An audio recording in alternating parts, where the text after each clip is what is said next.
Chapter 44. The Book of the Merits of the Companions.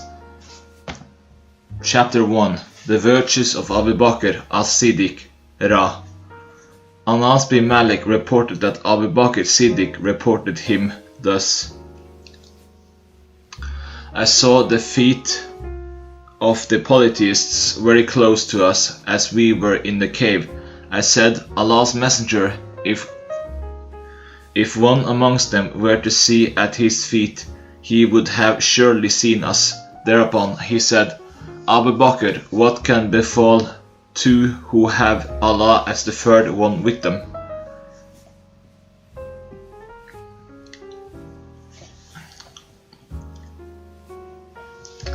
Abu Sa'id reported that Allah's Messenger sat on the pulpit and said, Allah gave a choice to his servant, that he may opt the beauties of the world or that which is with him, and the servant chose that which was with him. Thereupon Abu Bakr wept, and he wept bitterly, and said, Let our fathers and our mothers be taken as ransom for you.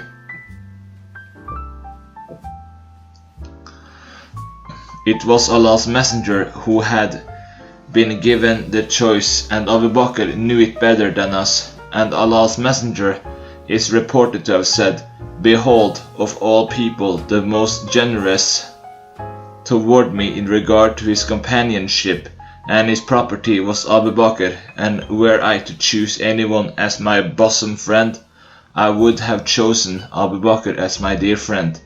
But for him I cherish Islamic brotherlines and love. There shall be left open no window in the mosque except Abu Bakr's window. This hadith has been narrated on the authority of Abu Sa'id Khudri through another chain of transmitters. Abdullah bin Masud reported Allah's Messenger as saying, If I were to choose a bosom friend, I would have definitely chosen Abu Bakr as my bosom friend. But he is my brother and my companion, and Allah the Exalted and Glorious has taken your brother and companion, meaning Prophet himself, as a friend. Abdullah reported Allah's Messenger as saying, If I were to choose from my ummah anyone as my bosom friend, I would have chosen Abu Bakr.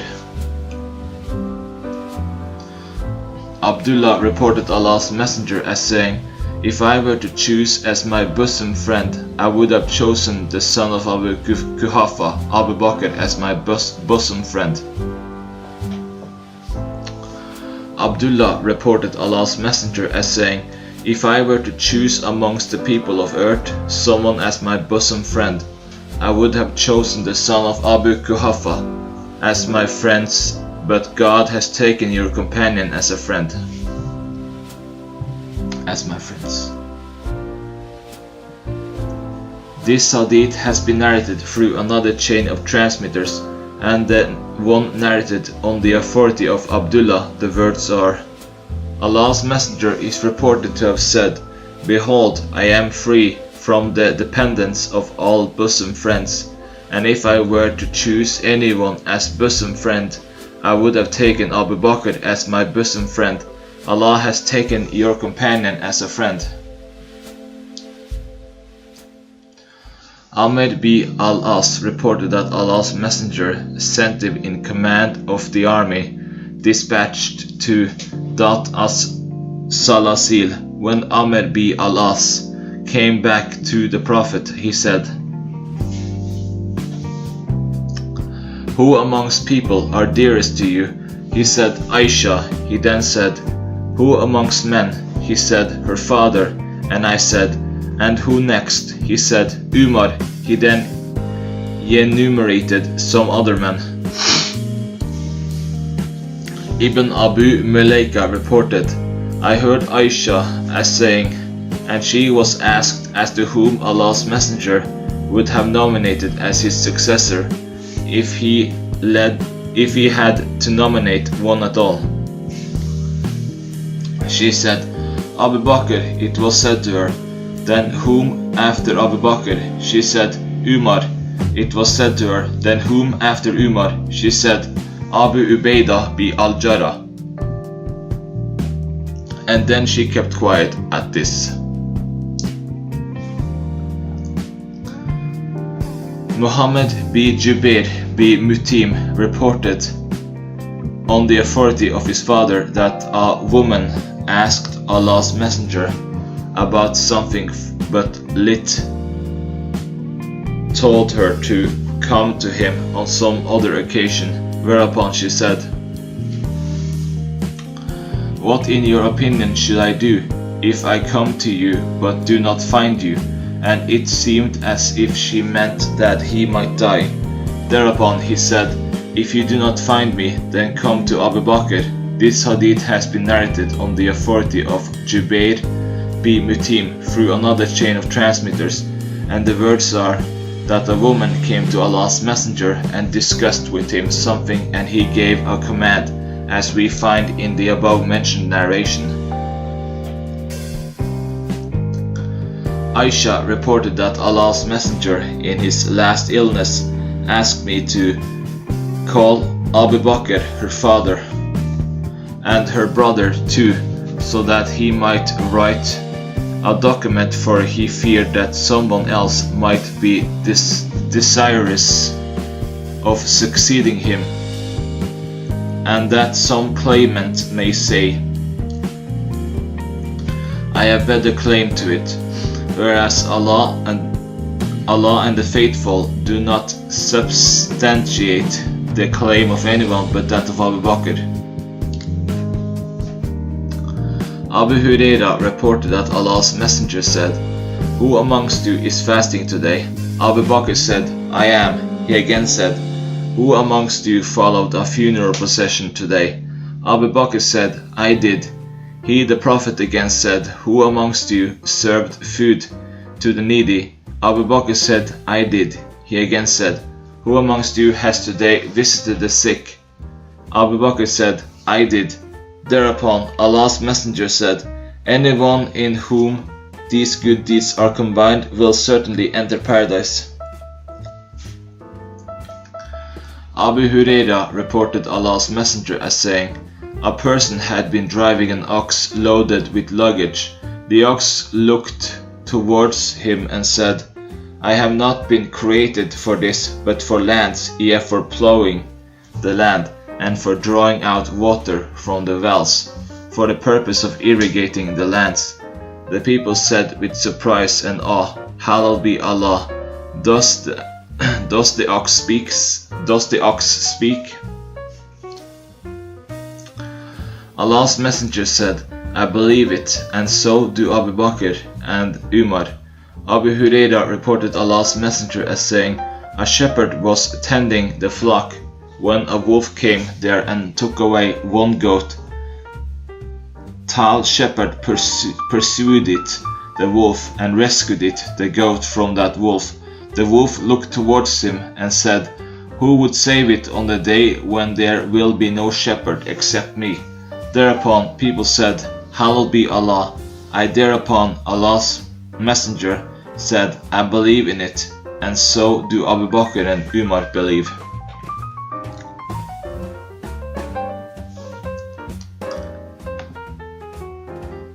This hadith has been narrated on the authority of Ibn Shihab, with the same chain of transmitters, but there is no mention of the story pertaining to the ox. This hadith has been transmitted on the authority of Sudi, and there is a clear mention of the stories of ox and goat, and the words are, I believe in it, and so do Abu Bakr and Umar, but they were not at the time present there. This hadith has been narrated on the authority of Abu Hurairah through another chain of transmitters.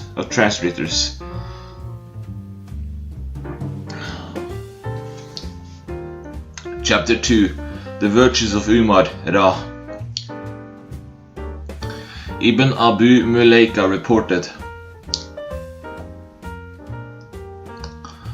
I heard Ibn Abbas as saying, when Umar bin Khattab was placed in the coffin, the people gathered around him.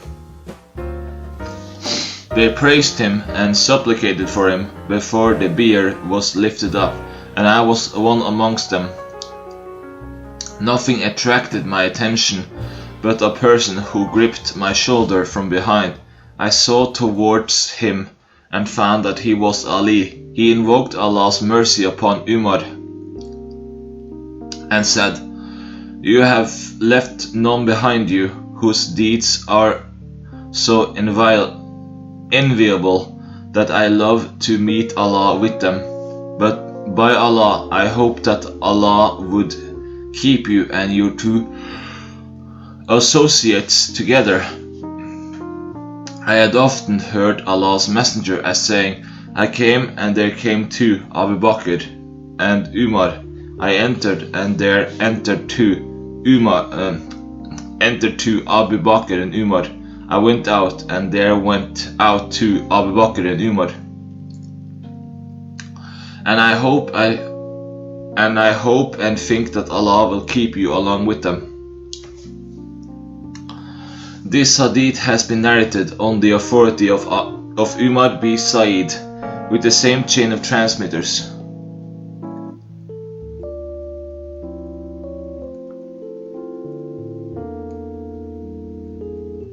Abu Sa'id Khudri reported Allah's Messenger as saying, "While I was asleep, I saw people being presented to me in a dream, and they wore shirts, and some of them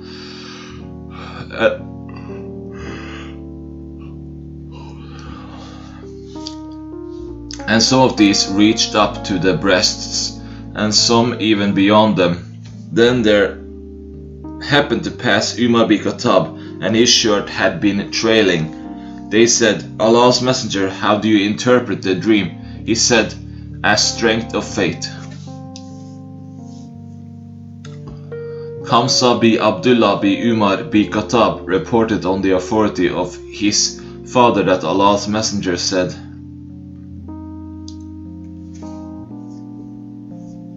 "While I was asleep, I saw in a dream a cup containing milk being presented to me.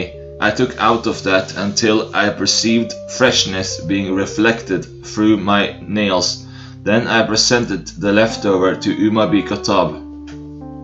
They said, 'Allah's Messenger, how do you interpret it?' He said, 'This implies knowledge.'"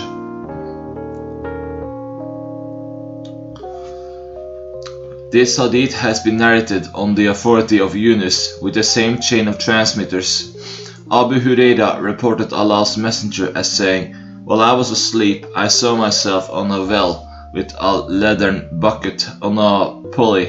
I drew water out of that, as Allah wished me to draw. Then the son of Abu Kuhafa, Abu Bakr, drew from it one bucketful or two, and there was some weakness in drawing that may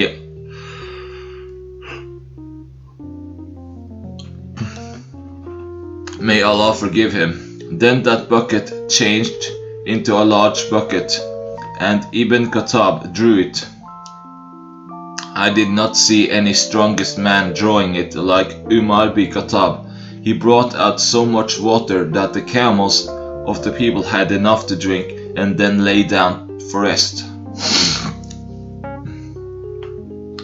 This hadith has been narrated on the authority of Yunus through another chain of transmitters. Abu Huraira reported Allah's Messenger as saying, "I saw Ibn Abu Kuhafa drawing water." The rest of the hadith is the same. Abu Huraira reported Allah's Messenger as saying, "While I was asleep, I saw myself drawing water from my tank in order to quench the thirst of the people. That there came to me Abu Bakr.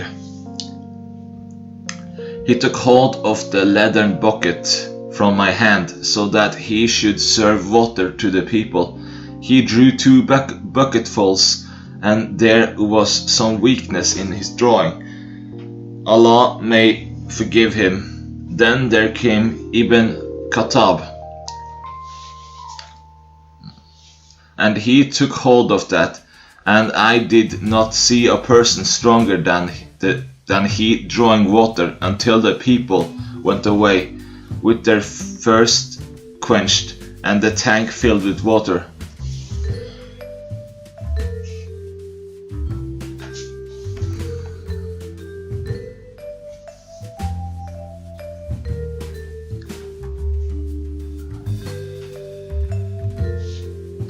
Abdullah bin Umar reported Allah's Messenger as saying,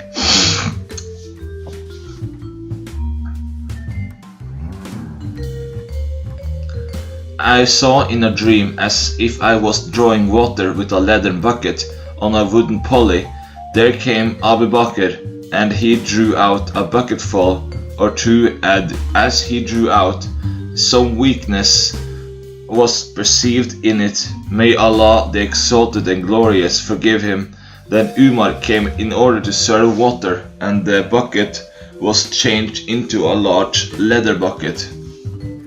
And I did not see such a wonderful man amongst persons drawing water, and he went on serving water to the people until they were fully satisfied, and then went to their resting places. Salim bin Abdullah reported on the authority of his father some of the dreams of Allah's Messenger pertaining to Abu Bakr and Umar bin Khattab, Allah be pleased with them, and a hadith like this. Jabir reported Allah's Messenger as saying, I entered paradise and saw in it a house or a palace. I said, for whom is it reserved? They, the angels, said, it is for Umar bin Khattab. The Prophet said to Umar bin Khattab, I intended to get into it, but I thought of your feelings. Thereupon Umar wept and said, Apostle of Allah, could I feel any jealousy in your case? This hadith has been narrated on the authority of Jabir through another chain of transmitters. Abu Huraira reported Allah's Messenger as saying, while I was asleep, I saw myself in paradise and a woman performing ablution by the side of a palace. I said, for whom is it meant? They said, it is meant for Umar bin Khattab. The Holy Prophet said, there came across my mind the feeling of Umar, and so I turned back and went away.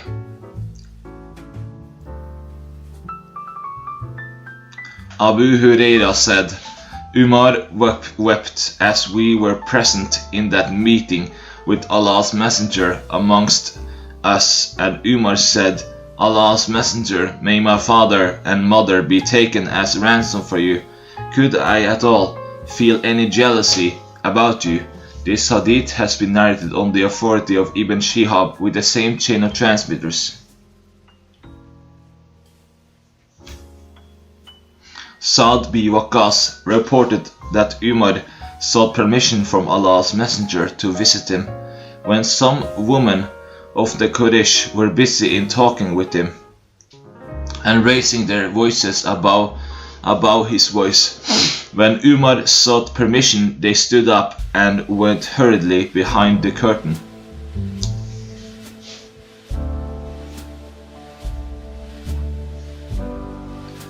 Allah's Messenger gave him permission smilingly. Thereupon Umar said, Allah's Messenger, may Allah keep you happy all your life. Then Allah's Messenger said, I wonder at these women who were with me, and no sooner did they hear your voice, they immediately went behind the curtain. Thereupon Umar said, Allah's Messenger, you have more right that they should fear you. Then Umar, addressing the woman, said, O ye enemies of yourselves, do you fear me, and fear not the Messenger of Allah? They said, yes, you are harsh and strict as compared to the Messenger of Allah. Thereupon Allah's Messenger, may peace be upon him, said, by him in whose hand is my life, If Satan would encounter you in the way, he would certainly take a different way from that of yours.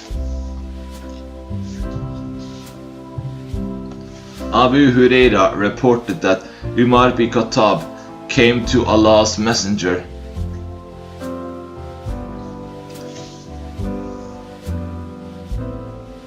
while there were some women with him, and they were raising their voices above the voice of Allah's Messenger.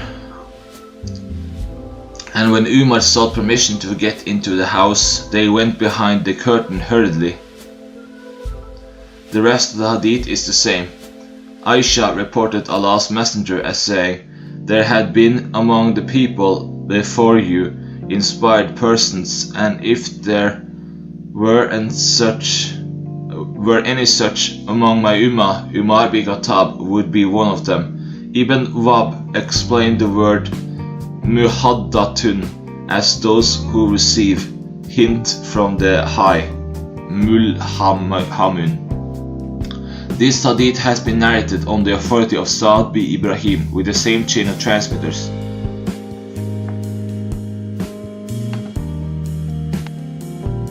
Ibn Umar reported Umar as saying,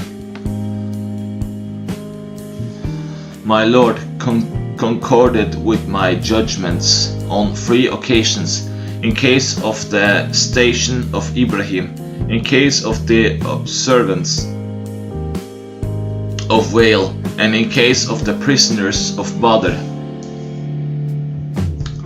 Ibn Umar reported that when Abdullah bin Ubay bin Salul, the hypocrite, died, his son Abdullah bin Abdullah came to Allah's Messenger, may peace be upon him, and asked him to give his shirt which should be used for the coffin of his father. He gave that to him. Allah's Messenger stood up to say prayer over him. Thereupon I, Umar, caught hold of the cloth of Allah's Messenger and said, "Allah's Messenger, are you going to offer prayer?"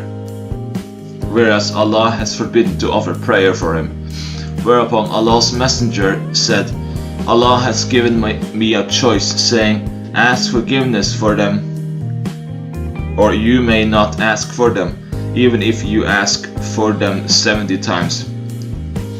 I will make an addition to the 70. He was a hypocrite, and Allah's Messenger said prayer over him, that Allah the Exalted and Glorious revealed the verse, and never pray over any one of them except that has died, and never should you stand by his grave." IX 84.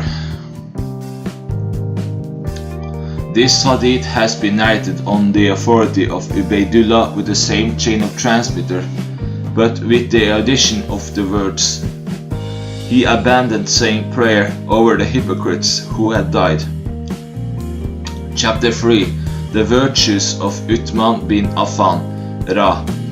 Aisha reported, Allah's Messenger was lying in the bed in my apartment with his thigh uncovered, and Abu Bakr sought permission to enter. It was given to him, and he conversed in the same very state, the Prophet's thigh or shank uncovered. Then Umar sought permission for entering, and it was given to him, and he conversed in that very state. Then Uthman sought permission to enter. Allah's Messenger sat down, and he set right his clothes. Muhammad, one of the narrators, said, "I do not say that it happened on the same day." He, Uthman, then entered and conversed, and as he went out, Aisha said, "Abu Bakr entered, and you did not stir and did not observe much care in arranging your clothes. Then Umar entered, and you did not stir and did not arrange your clothes. Then Uthman entered, and you got up and set your clothes right." So he said, "Should I not show modesty to one whom even the angels show modesty?" Aisha, the wife of Allah's Apostle, may peace be upon him, and Uthman both reported that Abu Bakr sought permission from Allah's Messenger for entrance in his apartment, as he had been lying on his bed covered with the bed sheet of Aisha, and he gave permission for Abu Bakr in that very state, and he, having his need fulfilled, went back. Then Umar sought permission, and it was given to him in that very state, and after having his need fulfilled, he went back. And Uthman reported, then I sought permission from him, and he got up and read to Aisha, wrap yourself well with your cloth. Then I got my need fulfilled and came back. And Aisha said, Allah's Messenger, why is it that I did not see you feeling any anxiety in case of dressing properly in the presence of Abu Bakr and Umar, Allah be pleased with them, as you showed in case of Uthman? Thereupon Allah's Messenger said, verily Uthman is a person who is very modest, and I was afraid that if I permitted him to enter in this very state, he would not inform me of his need. This hadith has been transmitted on the authority of Uthman and Aisha with the same wording.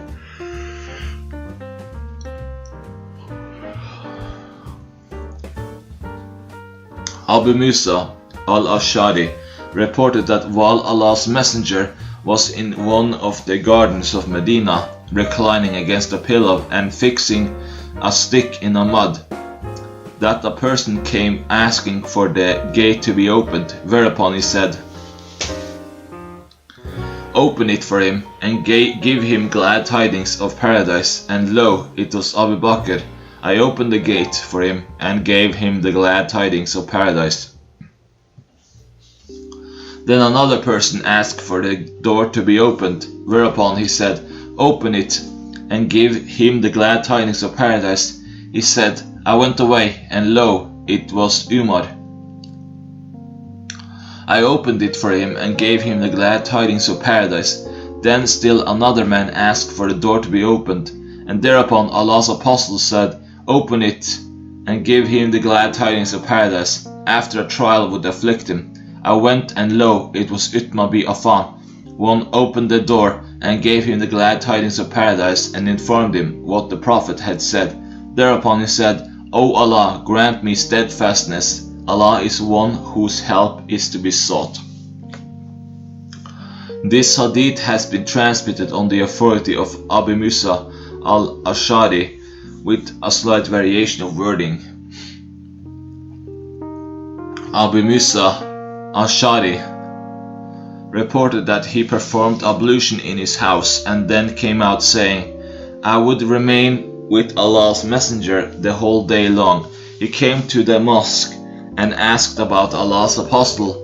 They, his companions, said, he has gone in this direction. He, Abu Musa al-Ash'ari, said, I followed his steps, asking about him until I came to Bir Aris. It is a well in the suburb of Medina. I sat by its wooden door until Allah's Messenger had relieved himself, and then performed ablution. I went to him, and he was sitting with his shanks uncovered hip to the knees, and his legs dangling in that well. I offered him salutations. I then came back and sat at the door, as if I had been a chamberlain at the door of Allah's Messenger. That day there came Abu Bakr and knocked the door, and I said, who is it? He said, this is Abu Bakr. I said, wait please. I went and said, Allah's Messenger, here is Abu Bakr seeking permission. Thereupon he said, admit him, and gave him glad tidings of paradise. I came and I said to Abu Bakr to get in, and also told him that Allah's Messenger was giving him the glad tidings of paradise. Abu Bakr got in and sat on the right side of Allah's Messenger, and dangled his feet in the well as Allah's Messenger had done, and he uncovered his shanks. I then returned and sat there, and I had left my brother, as he had been performing ablution. And he was to meet me, and I said, if Allah would intend goodness for such and such, he would intend goodness for his brother, and he would bring him. I was thinking that a person stirred the door. I said, who is it? He said, this is Umar bin Khattab. I said, wait. Then I came to Allah's Messenger, greeted him and said, here is Umar seeking your permission to get in. Thereupon he said, let him come in and give him glad tidings of paradise. I came to Umar and said, there is permission for you and glad tidings for you from Allah's Messenger for paradise. He got in and sat on the left side of Allah's Messenger with his feet dangling in the well. I then returned and sat and said, if Allah would intend goodness for such and such, that is for his brother, he will bring him. And I was contemplating over it that a man stirred the door, and I said, who is it? He said, this is Uthman bin Affan. I said, wait, please. I then came to Allah's Messenger and informed him, and he said, admit him and give him glad tidings and inform him of the turmoil which he shall have to face. I came and said, get in, Allah's Messenger gives you the glad tidings of paradise along with the trial which you shall have to face. He got in and saw the elevated plan round the well, fully occupied. He sat on the other side. Sharik said that Sa'id bin al-Musayyib reported, I drew a conclusion from it that their groves would be in this very state.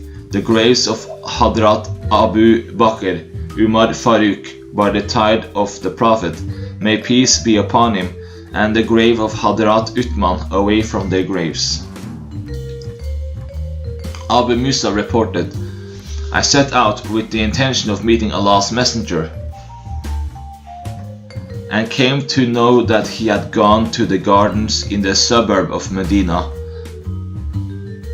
I followed him and found him in a garden sitting upon an elevated place, round the well with his shanks uncovered, which had been dangling in the well.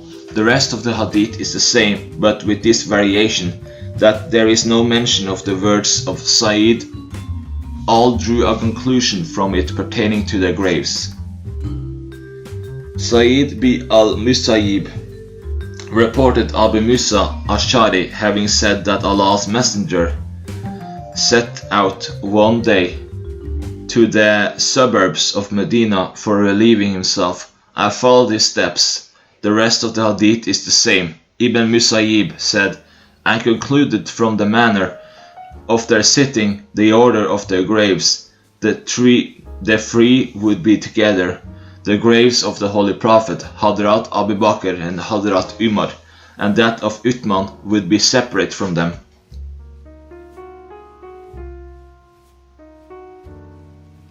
Chapter 4. The Virtues of Ali bin Abi Talib Ra.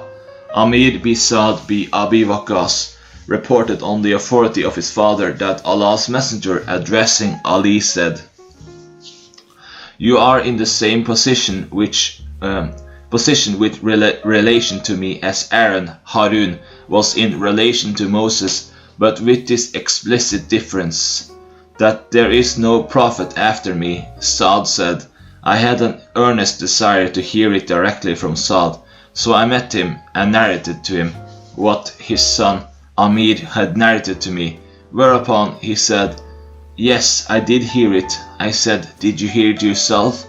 Thereupon he placed his fingers upon his ears and said, yes, and if not, let both my ears become deaf.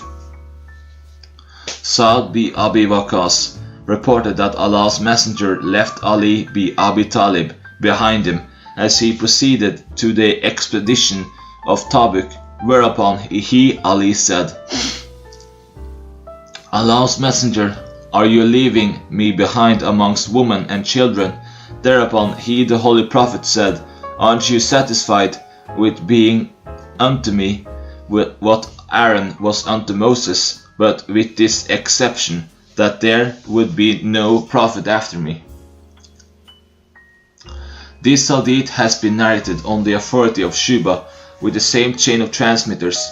Amir b. Sa'd b. Abi Waqas reported on the authority of his father that Muawiyah b. Abi Sufyan appointed Sa'd as the governor and said, What prevents you from abusing Abu Turab, Hadrat Ali? Whereupon he said, It is because of three things which I remember Allah's Messenger having said about him, that I would not abuse him, and even if I find one of those three things for me, it will be more dear to me than the red camels I heard Allah's Messenger say about Ali as he left him behind in one of his campaigns. That was Tabuk. Ali said to him, Allah's Messenger, you leave me behind along with women and children. Thereupon Allah's Messenger said to him, Aren't you satisfied with being unto me what Aaron was unto Moses, but with this exception, that there is no prophethood after me? And I also heard him say, On the day of Khaybar, I would certainly give this standard to a person who loves Allah and His Messenger, and Allah and His Messenger love him too. He, the narrator, said, We had been anxiously waiting for it, when he, the Holy Prophet, said, Call Ali. He was called and his eyes were inflamed. He applied saliva to his eyes and handed over the standard to him, and Allah gave him victory. The third occasion is this, when the following verse was revealed, Let us summon our children and your children. Allah's Messenger called Ali, Fatima, Hassan, and Hussein, and said, O Allah, they are my family. Sa'd reported Allah's Apostle as saying to Ali, Aren't you satisfied with being unto me what Aaron was unto Moses? Sahih reported on the authority of Abu Huraira that Allah's Messenger said on the day of Khaybar, I shall certainly give this standard in the hand of one who loves Allah and His Messenger, and Allah will grant victory at his hand. Umar bin Khattab said, Never did I cherish for leadership, but on that day I came before him with the hope that I may be called for this. But Allah's Messenger called Ali bin Abu Talib, and he conferred this honor upon him and said, Proceed on, and do not look about until Allah grant you victory. And Ali went a bit, and then halted and did not look about, and then said in a loud voice, Allah's Messenger, on what issue should I fight with the people? Thereupon he, the Prophet, said, Fight with them until they bear testimony to the fact that there is no God but Allah, and Muhammad is His Messenger. And when they do that, then their blood and their riches are inviolable from your hands. But what is justified by law and their reckoning is with Allah from your hands. Sahl bin Sa'd reported that Allah's Messenger said on the day of Khaybar, I will certainly give this standard to a person at whose hand Allah would grant victory and who loves Allah and His Messenger, and Allah and His Messenger love him also. The people spent the night thinking as to whom it would be given. When it was morning, the people hastened to Allah's Messenger, all of them hoping that would be given to him. He, the Holy Prophet, said, Where is Ali bin Abu Talib? They said, Allah's Messenger, his eyes are sore. He then sent for him, and he was brought, and Allah's Messenger applied saliva to his eyes and invoked blessings, and he was all right, as if he had no ailment at all, and conferred upon him the standard. Ali said, Allah's messenger, I will fight them until they are like us. Thereupon he, the Holy Prophet, said, Advance cautiously until you reach their open places. Thereafter invite them to Islam and inform them what is obligatory for them from the rights of Allah. For by Allah, if Allah guides aright even one person through you, that is better for you than to possess the most valuable of the camels.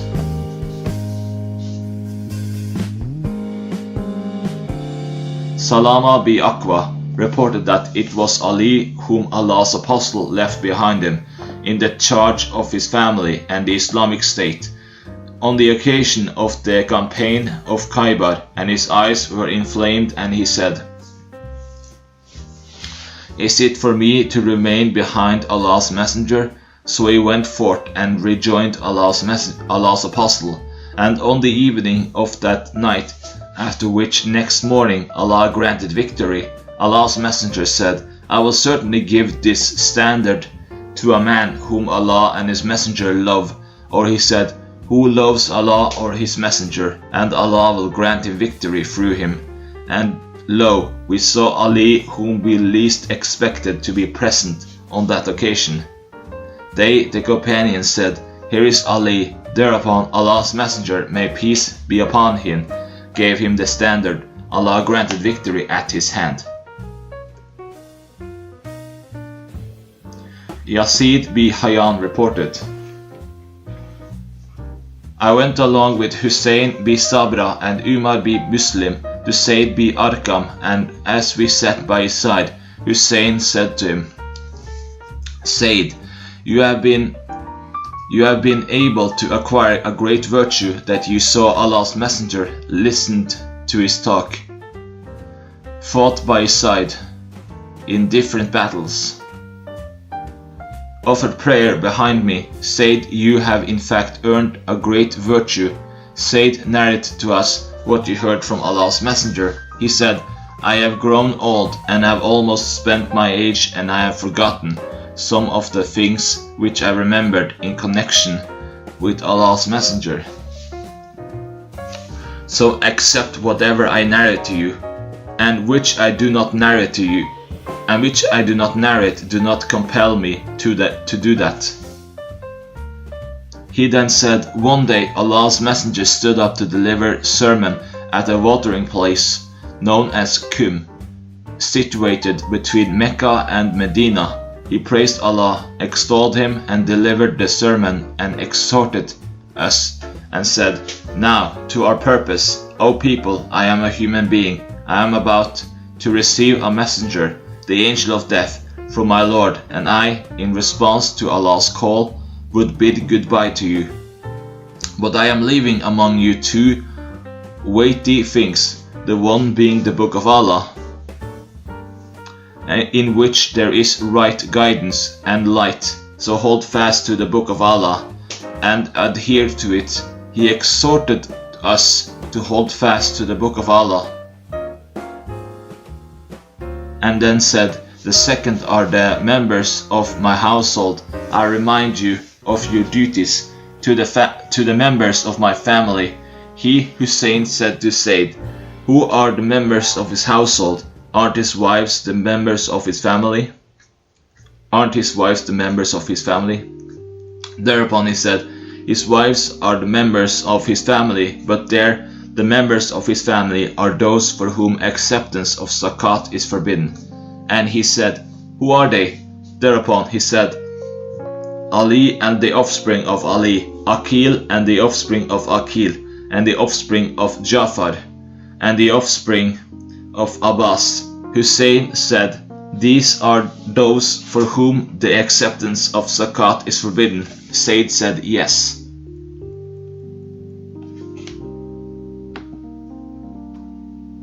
This hadith has been narrated on the authority of Zayd bi Arqam through another chain of transmitters. This hadith has been transmitted on the authority of Abu Hayyan, but with this addition: the Book of Allah contains right guidance, the light, and whoever adheres to it and holds it fast, he is upon right guidance, and whosoever deviates from it goes astray. Yazid b. Hayyan reported, "We went to him, Zayd b. Arqam, and said to him, 'You have found goodness, for you had the honor to live in the company of Allah's messenger,' and offered prayer behind him." And the rest of the hadith is the same, but with this variation of wording, that Ali said, "Behold, for I am leaving amongst you two weighty things, one of which is the book of Allah, the exalted and glorious, and that is the robe of Allah. He who holds it fast would be on right guidance, and he who abandons it will be in error." And in this hadith, these words are also found. We said, "Who are amongst the members of the household? Aren't the wives of the Holy Prophet included amongst the members of his household?" Thereupon he said, "No, by Allah, a woman lives with a man as his wife for a certain period. He then divorces her, and she goes back to her parents and to her people. The members of his household include his own self and his kith and kin, who are related to him by blood, and for him the acceptance of zakat is prohibited." Sal b. Sa'd reported that a person from the offspring of Marwan was appointed as the governor of Medina. He called Sal b. Sa'd and ordered him to abuse Ali. Sal refused to do that. He, the governor, said to him, "If you do not agree to it, at least say, 'May Allah curse Abu Turab.'" Sal said, "There was no name dearer to Ali than Abu Turab, for it was given to him by the Prophet himself. And he felt delighted when he was called by this name." He, the governor, said to him, "Narrate to us the story of his being named as Abu Turab." He said, "Allah's messenger came to the house of Fatima, and he did not find Ali in the house. Whereupon he said, 'Where is your uncle's son?' She said, 'There cropped up something between me and him, which had annoyed him with me. He went out and did not rest here. Allah's messenger asked a person to find out where he was. He came and said, 'Allah's messenger, he is sleeping in the mosque.' Allah's messenger came to him and found him lying in the mosque.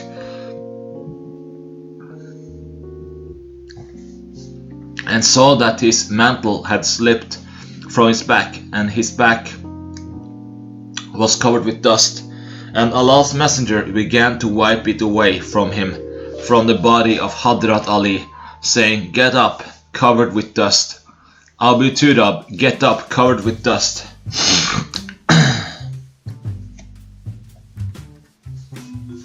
Chapter 5. The Virtues of Sa'd bin Abi Waqqas Era. Aisha reported that Allah's messenger, may peace be upon him, lay on bed during one night and said, Were there a pious person from amongst my companions who should keep a watch for me during the night? She said, "We heard the noise of arms, whereupon Allah's messenger said, 'Who is it?' And Sa'd bin Abi Waqqas said, 'Allah's messenger, I have come to serve as your sentinel.'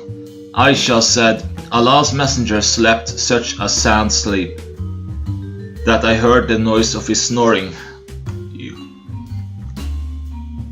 Aisha reported that Allah's messenger, may peace be upon him, laid down on bed during one night on his arrival at Medina and said, Were there a pious person from amongst my companions who should keep a watch for me during the night? She, Aisha, reported, we were in this state that we heard the clanging noise of arms. The Holy Prophet said, Who is it? he said, "This is Sa'd bin Abi Waqqas." Allah's messenger said to him, "What brings you here?" Thereupon he said, "I harbored fear lest any harm should come to Allah's messenger. So I came to serve as your sentinel." Allah's messenger invoked blessings upon him. He then slept. This hadith has been transmitted on the authority of Ibn Rum, with a slight variation of wording. Abdullah bin Amir bin Rabi reported Aisha as saying, "Allah's messenger went to bed one night." The rest of the hadith is the same. Abdullah bin Shaddad reported that he heard Ali saying, "Allah's messenger did not gather his parents except in case of Sa'd bin Malik, that he said to him, 'On the day of Uhud, shot an arrow. May my father and mother be taken as ransom for you.'" This hadith has been narrated on the authority of Ali through another chain of transmitters. Sa'd bin Abi Waqqas said, "Allah's messenger, may peace be upon him, gathered his parents for me on the day of Uhud.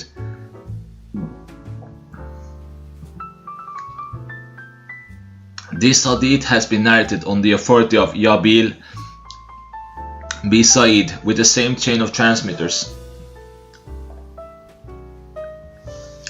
Amir bin Sa'd reported only the authority of his father that Allah's apostle gathered for him on the day of Uhud his parents when a polytheist had set fire to attacked fiercely the Muslims. Thereupon Allah's apostle said to him, "Sa'd shot an arrow. Sa'd, may my mother and father be taken as ransom for you. I drew an arrow and I shot a featherless arrow at him, aiming his side. That lie fell down, and his private parts were exposed. Allah's messenger laughed that I saw his front teeth."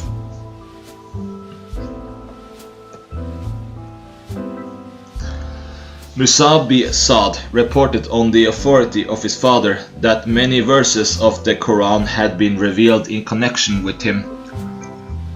His mother Sa'd had taken oath that she would never talk with him until he abandoned his faith, and she neither ate nor drank, and said,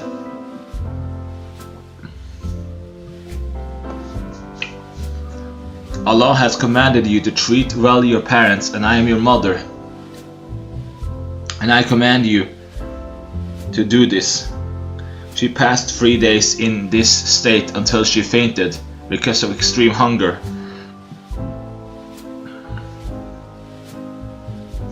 And at that time, her son, whose name was Umara, stood up and served her drink. And she began to curse Sa'd that Allah, the Exalted and Glorious, revealed these verses of the Holy Quran, "And we have enjoined upon a person goodness to his parents, but if they contend with thee to associate others with me, of which you have no knowledge, then obey them not." XXIX8.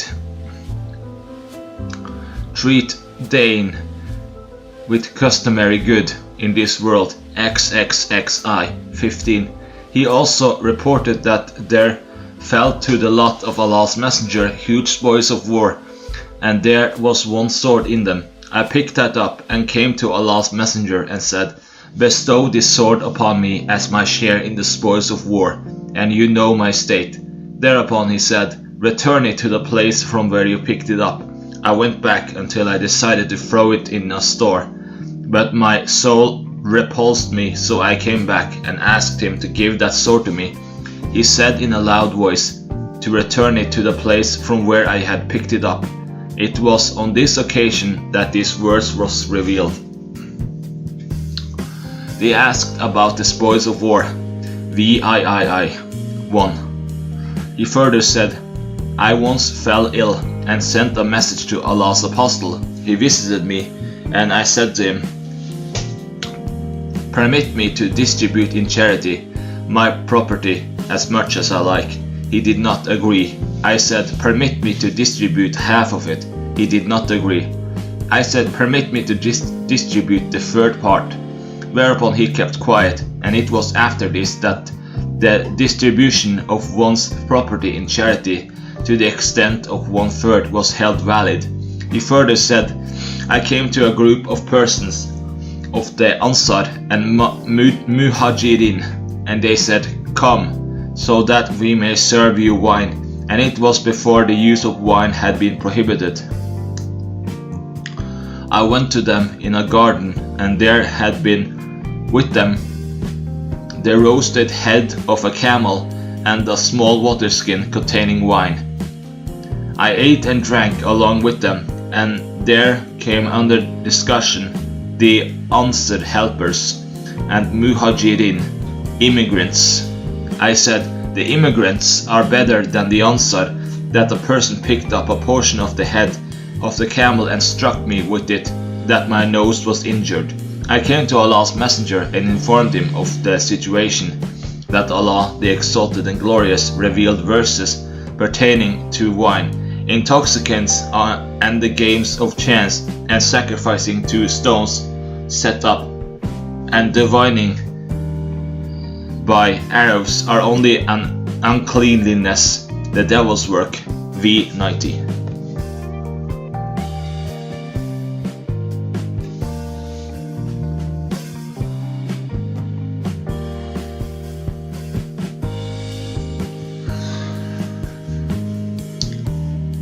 This hadith has been transmitted on the authority of Simak, and the hadith transmitted on the authority of Shuba. The words are, when they intended to feed her, Saad's mother,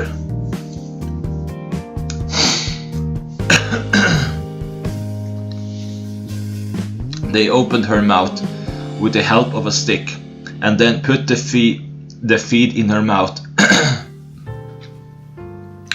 And in the same hadith the words are, he struck the nose of Saad, and it was injured, and Saad had the mark of wound on his nose.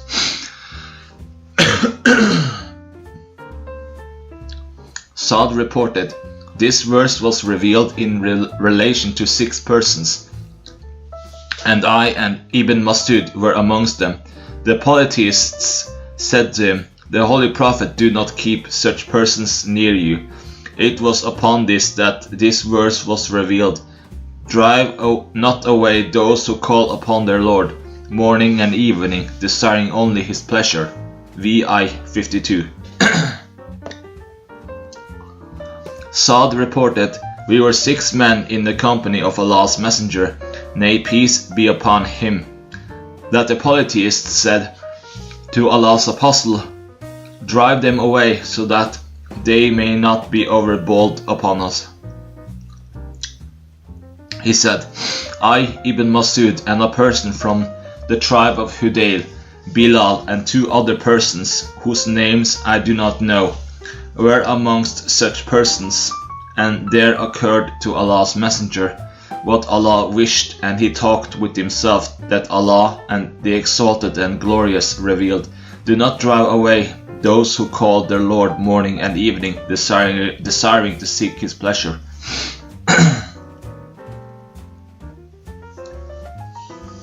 Chapter 6. The virtues of Talha and As-Zubayr. Abu Uthman reported on one of the days when Allah's Messenger was fighting, and none remained with him save Talha and Saad. Jabir bin Abdullah reported, I heard Allah's Messenger exhorting people on the day of the battle of the ditch to fight. Zubayr said, I am ready to participate. He then again exhorted, and he again said, I am ready to participate. Thereupon Allah's Messenger said, behold, for every prophet there is a helper, and my helper is Zubayr.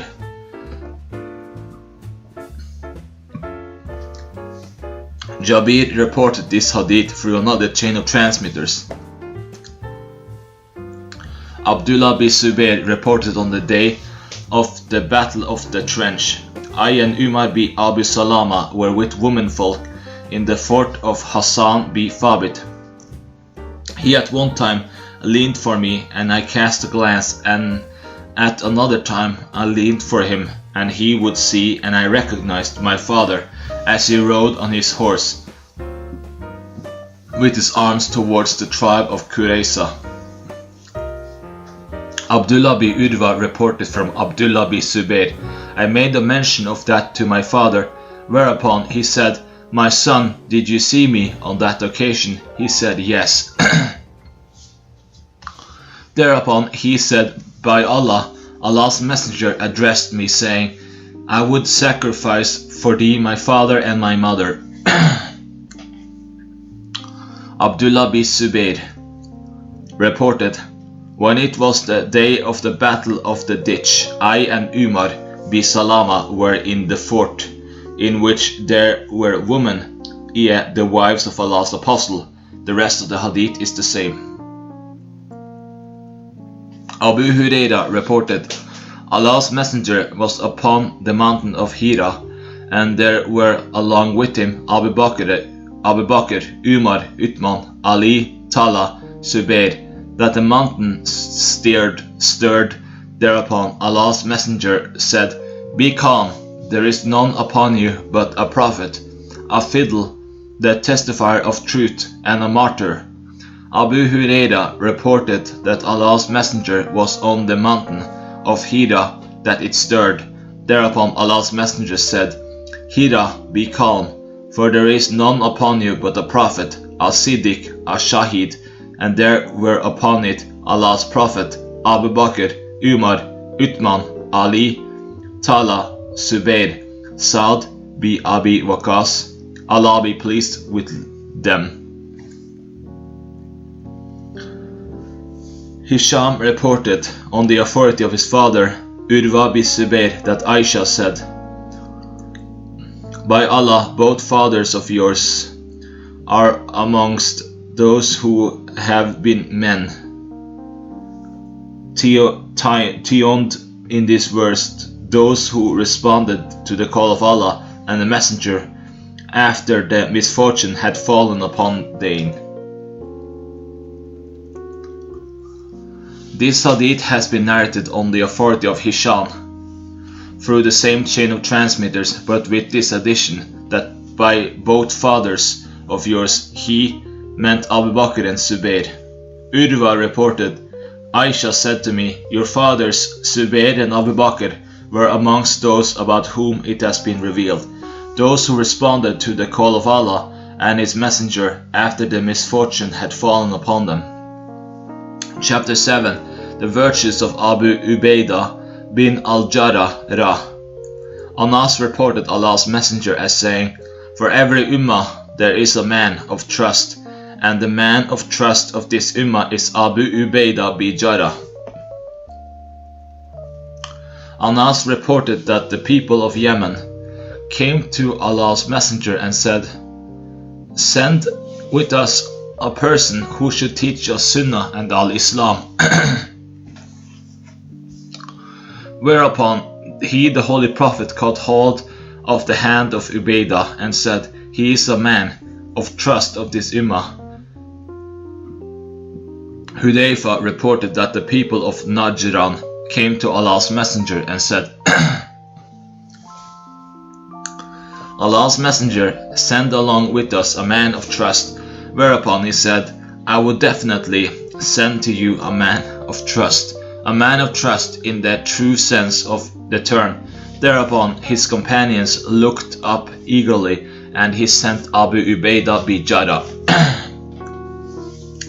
This hadith has been reported on the authority of Abu Ishaq with the same chain of transmitters. Chapter 8. The virtues of Al-Hassan and Al-Hussein. Abu Huraira reported Allah's Messenger as saying to Hassan, O Allah, behold, I love him, thou too love him, and lo, one who loves him. Abu Huraira reported, I went along with Allah's Messenger at a time during the day, but he did not talk to me, and I did not talk to him until he reached the market of Bani Kainuka. He came back to the tent of Fatima and said, "Is the little chap," meaning Hassan, "there?" We were under the impression that his mother had detained him in order to bathe him, and dress him and garland him with a sweet garland. Not much time had passed that he, Hassan, came running until both of them embraced each other. Thereupon Allah's Messenger said, "O Allah, I love him, thou, and love one who loves him, Hassan." Al-Bara bi Asib reported, "I saw Hassan bi Ali upon the shoulders of Allah's Apostle, and he was saying, O Allah, I love him, and love him thou." Al-Bara bi Asib reported, "I saw the Messenger of Allah with Al-Hassan bi Ali placed upon his shoulders, and he was saying, O Allah, I love him, and love him thou." Iyas reported on the authority of his father, "I had the honor of leading the white mule on which rode Allah's Apostle.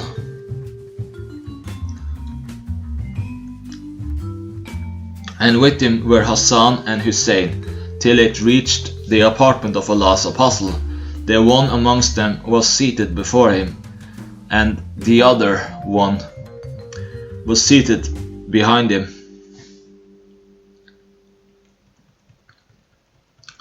Chapter 9.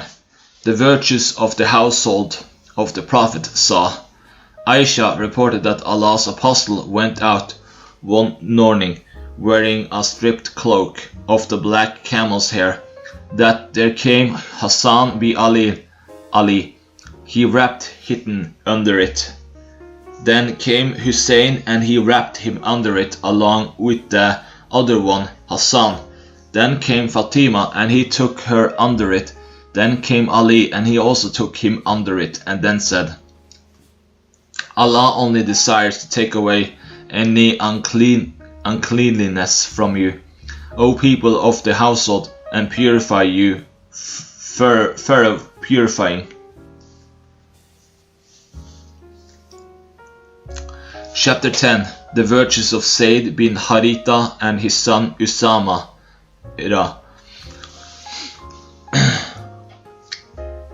Salim bin Abdullah reported on the authority of his father, "We were in the habit of calling Zayd bin Harith as Zayd bin Muhammad, until it was revealed in the Quran, call them by the names of their fathers, that this is more equitable with Allah."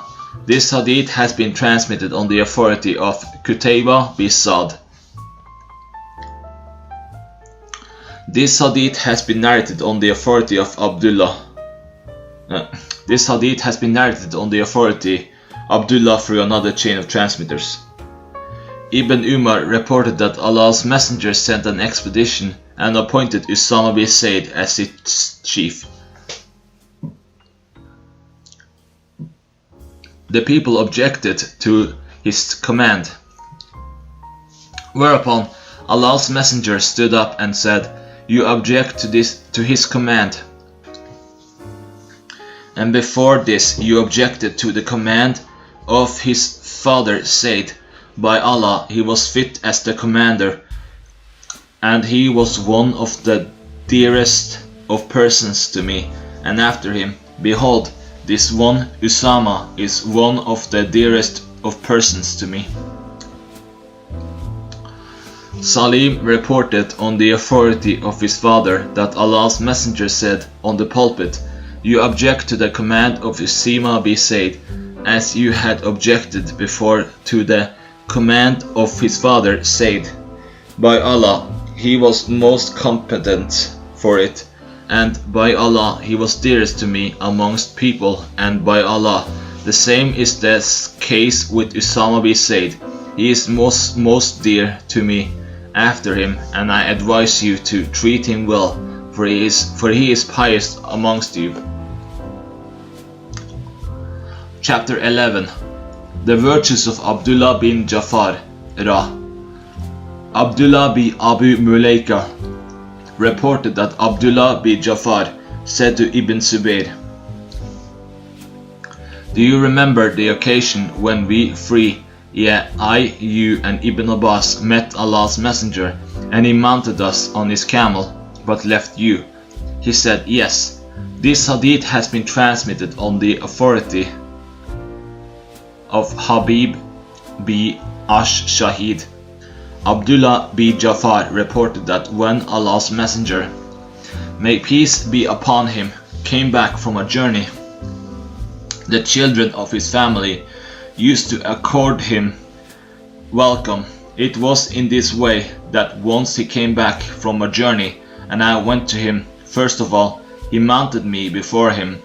Then there came one of the two sons of Fatima, and he mounted him behind him.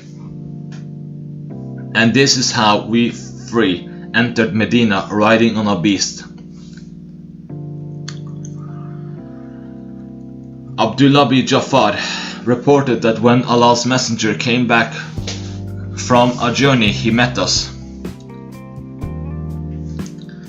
Once he met me, Hassan or Hussein, and he mounted one of us before him and the other one behind him until we entered Medina.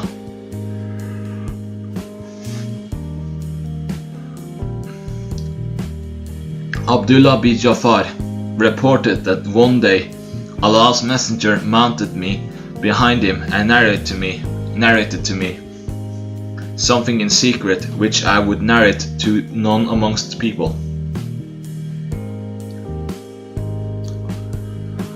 Chapter 12. The virtues of Khadija, the mother of the believers, Ra. Abdullah bin Jafar reported that he heard Ali say in Kufa that Allah's Messenger said, "The best of the women of her time was Mary, daughter of Imran, and the best of the women of her time was Khadija, the daughter of Kuwaylid." Abu Kurayb said that Waqi pointed towards the sky and the earth.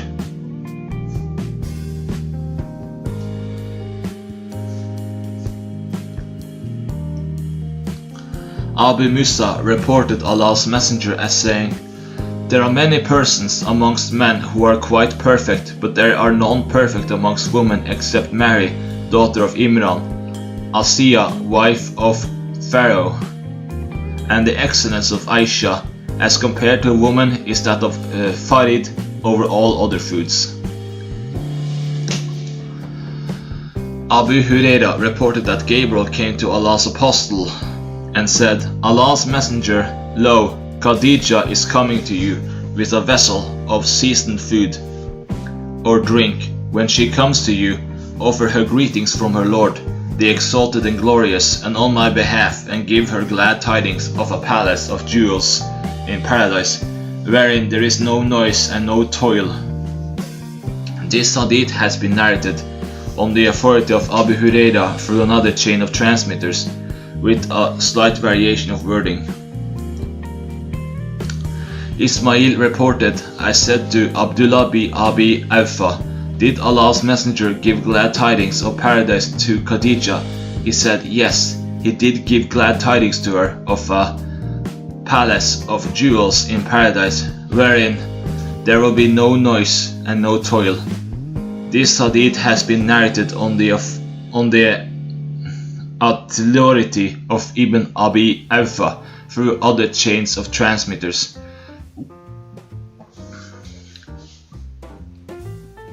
Aisha reported that Allah's Messenger, may peace be upon him, gave glad tidings to Khadija bint Kuwaylid of a palace in paradise. Aisha reported, "Never did I feel jealous of any woman as I was jealous of Khadija. She had died 3 years before he, the Holy Prophet, married me.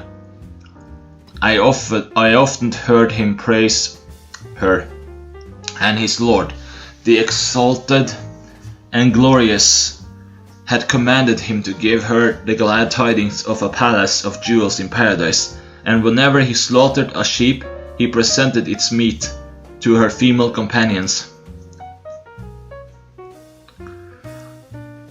Aisha reported, "Never did I feel jealous of the wives of Allah's Apostle, but in case of Khadija, although I did have the privilege to see her." She further added that whenever Allah's Messenger slaughtered a sheep, he said, "Send it to the companions of Khadija." I annoyed him one day and said, "It is Khadija only who always prevails upon your mind." Thereupon Allah's Messenger said, "Her love had been nurtured in my heart by Allah Himself." This hadith has been transmitted on the authority of Abu Usama up to the slaughtering of a sheep, but he did not make mention of the subsequent words. Aisha reported, "Never did I feel jealous of any wife amongst the wives of Allah's Apostle as I feel in case of Khadija, though I had never seen her, for he praised her very often." Aisha reported that Allah's Apostle did not marry any other woman till her Khadija's death.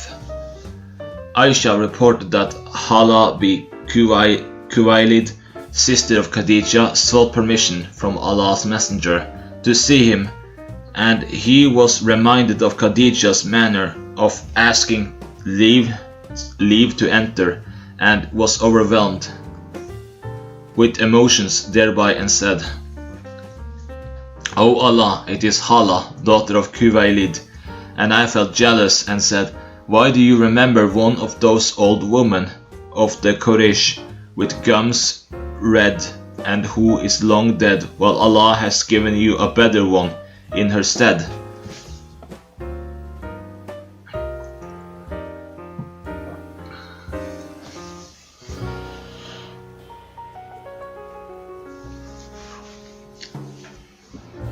Chapter 13. The virtues of Aisha, the mother of the believers, Ra. Aisha reported Allah's Messenger having said, "I saw you in a dream for 3 nights when an angel brought you to me in a silk cloth, and he said, 'Here is your wife,' and when I removed the cloth from your face, lo, it was yourself. So I said, 'If this is from Allah, let him carry it out.'" This hadith has been narrated on the authority of Hisham with the same chain of transmitters. Aisha reported, Allah's Messenger said to me, "I can well discern when you are pleased with me and when you are annoyed with me." I said, "How do you discern it?" Thereupon he said, "When you are pleased with me, you say, 'No, by the Lord of Muhammad,' and when you are annoyed with me, you say, 'No, by the Lord of Ibrahim.'" I said, "Allah's Messenger, by Allah, I in fact leave your name when I am annoyed with you." This hadith has been reported on the authority of Hisham bi Urwa with the same chain of transmitters up to the words, "No, by the Lord of Ibrahim," and he did not make mention of what follows subsequently. Aisha reported that she used to play with dolls in the presence of Allah's Messenger, and when her playmates came to her, they left the house because they felt shy of Allah's Messenger, whereas Allah's Messenger sent them to her. This hadith has been narrated on the authority of Hisham with the same chain of transmitters with a slight variation of wording. Aisha reported that people sent their gifts when it was the turn of Aisha, seeking thereby the pleasure of Allah's Messenger. Aisha, the wife of Allah's Apostle, said, The wives of Allah's Apostle sent Fatima, the daughter of Allah's Messenger, to Allah's Apostle. She sought permission to get in as he had been lying with me in my mantle. He gave her permission, and she said, Allah's messenger, verily your wives have sent me to you in order to ask you to observe equity in case of the daughter of Abu Kuhafa. She, Aisha, said, I kept quiet. Thereupon Allah's messenger said to her, Fatima, O daughter, don't you love whom I love? She said, Yes, I do. Thereupon he said, I love this one. Fatima then stood up as she heard this from Allah's messenger and went to the wives of Allah's apostle and informed them of what she had said to him and what Allah's messenger had said to her. Thereupon they said to her, We think that you have been of no avail to us. You may again go to Allah's messenger and tell him that his wives seek equity in case of the daughter of Abu Kuhafa. Fatima said, By Allah, I will never talk to him about this matter. Aisha further reported, the wives of Allah's apostle then sent Zainab bi Jahsh, the wife of Allah's apostle, and she was one who was somewhat equal in rank with me in the eyes of Allah's messenger, and I have never seen a woman more advanced in religious piety than Zainab, more God-conscious, more truthful, more alive to the ties of blood, more generous, and having more sense of self-sacrifice in practical life, and having more charitable disposition, and thus more close to God, the Exalted, than her. She, however, lost temper very soon, but was soon calm. Allah's messenger permitted her to enter as she, Aisha, was along with Allah's messenger in her mantle in the same very state. When Fatima had entered, she said, Allah's messenger, your wives have sent me to you seeking equity in case of the daughter of Abu Kuhafa. She then came to me and showed harshness to me, and I was seeing the eyes of Allah's messenger, whether he would permit me. Zainab went on until I came to know that Allah's messenger would not disapprove if I retorted. Then I exchanged hot words until I made her quiet. Thereupon Allah's messenger smiled and said, She is the daughter of Abu Bakr.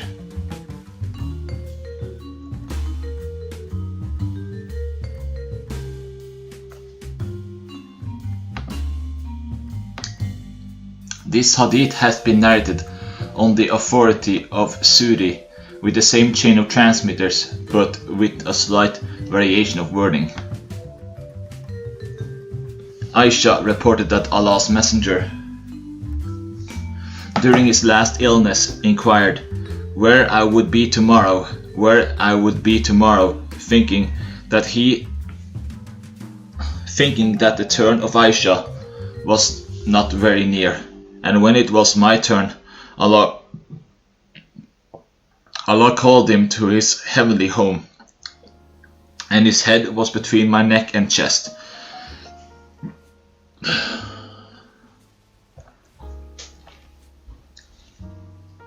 Aisha reported that Allah's messenger, at the time of breathing his last, was reclining against her chest, and she was leaning over him and listening to him as he was saying, O Allah, grant me pardon, show mercy to me, enjoin me to companions on high.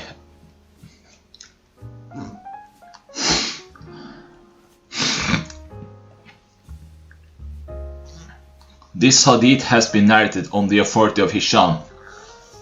Through another chain of transmitters, Aisha reported, I heard that never a prophet dies until he is given an option to opt the life of this world or that of the hereafter.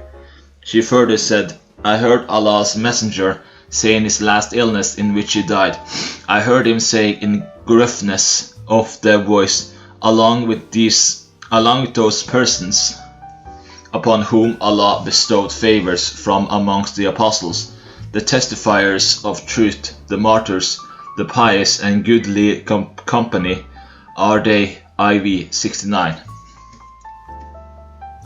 It was on bearing these words that I thought that he had been given choice, and he opted to live with these pious persons in the paradise. This hadith has been narrated on the authority of Sa'd with the same chain of transmitters.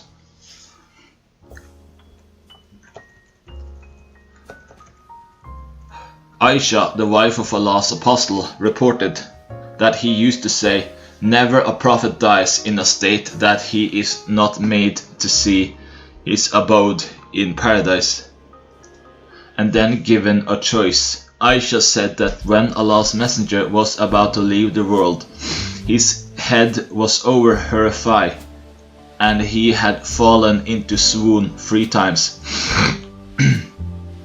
When he felt relief, his eyes were fixed at the ceiling.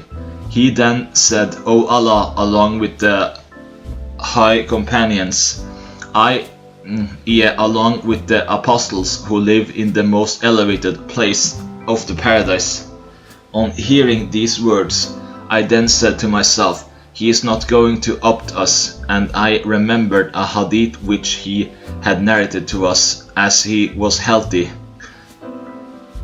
and in which he said, "No prophet dies until he sees his abode in paradise.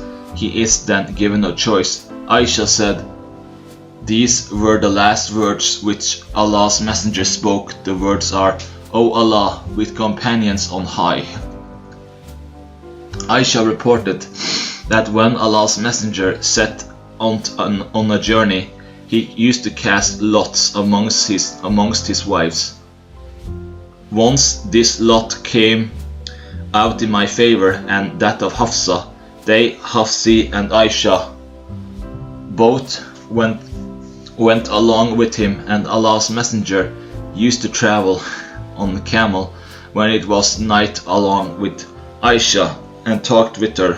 Hafsa said to Aisha, "Would you like to ride upon my camel tonight and allow me to ride upon your camel?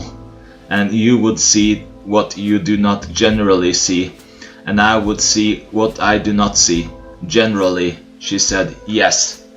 So Aisha rode upon the camel of Hafsa, and Hafsa rode upon the camel of Aisha, and Allah's messenger came near the camel of Aisha, whereas Hafsa had been riding over that. He greeted her and then rode with her until they came down. She, Aisha, thus missed the company of the Holy Prophet, and when they sat down, Aisha felt jealous. She put her foot on the grass and said, "O Allah, let the scorpion sting me, or the serpent bite me, and so far as thy messenger is concerned, I cannot say anything about him."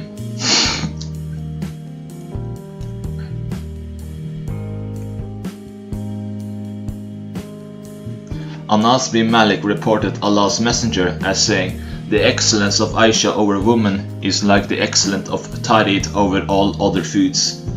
This hadith has been narrated on the authority of Anas bin Malik through other chains of transmitters. Aisha reported that Allah's messenger said to her, "Gabriel offered you greetings, and I said, so there should be peace and mercy of Allah upon him."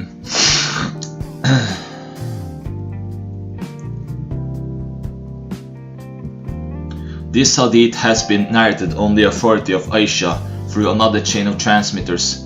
This hadith has been narrated on the authority of Zakriya through another chain of transmitters. Aisha, the wife of Allah's apostle, reported that Allah's messenger said, "Aisha, here is Gabriel offering you greetings."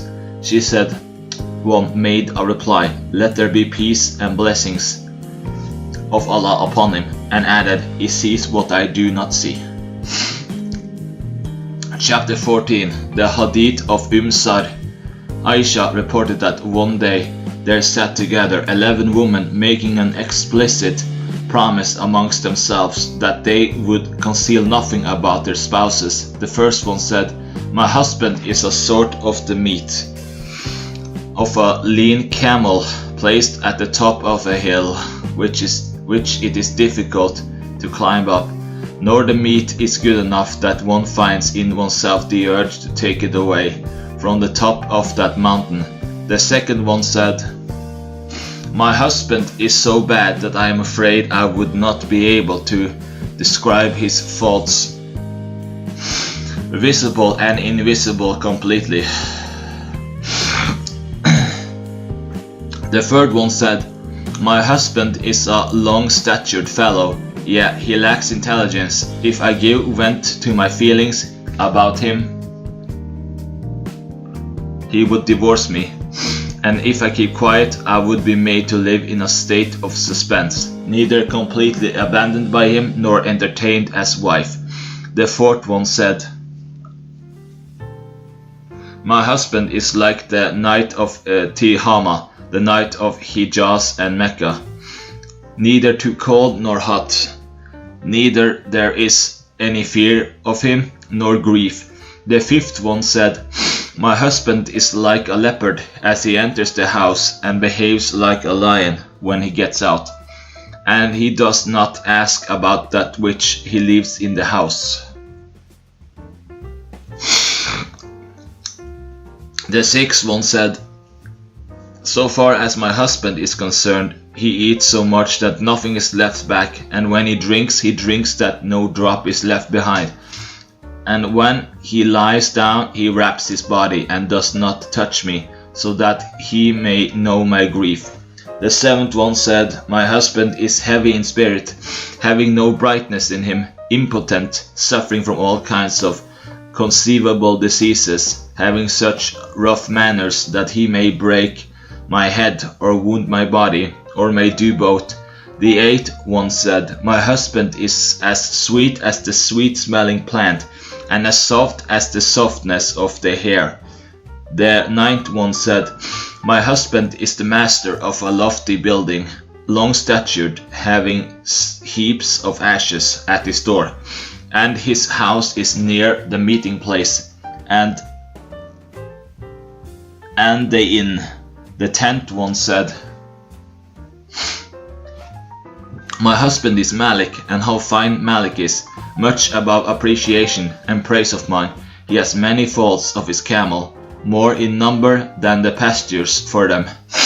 When they, the camels, hear the sound of music, they become sure that they are going to be slaughtered." The 11th one said, "My husband is Abu Sada. How fine Abu Sada is! He has suspended in my ears heavy ornaments, and fed me liberally, that my sinews and bones are covered with fat. So he made me happy. He found me among the shepherds, living in the side of the mountain, and he made me the owner of the horses, camels and lands and heaps of grain, and he finds no fault with me.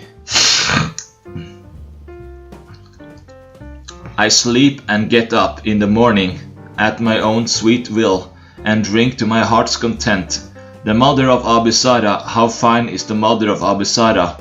Her bundles are heavily packed, or receptacles in her house are filled to the brim, and the house quite spacious. So far as the son of Abu Sada is concerned, his bed is as soft as a green palm stick drawn forth from its bark, or like a sword drawn forth from its scabbard, and whom just an arm of a lamb is enough to satiate.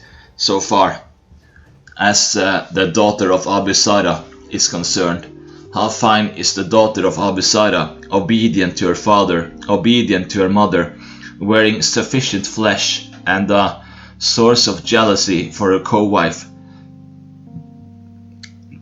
As for the slave girl of Abu Sada, how fine is she! She does not disclose our affairs to others outside the four walls of the house.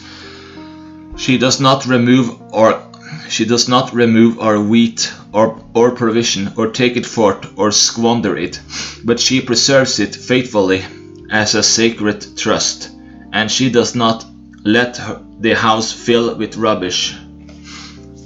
One day Abu Sada went out of his house when the milk was churned in the vessels, that he met a woman having 2 children, like leopards playing with their pomegranate pomegranates chest under her vest.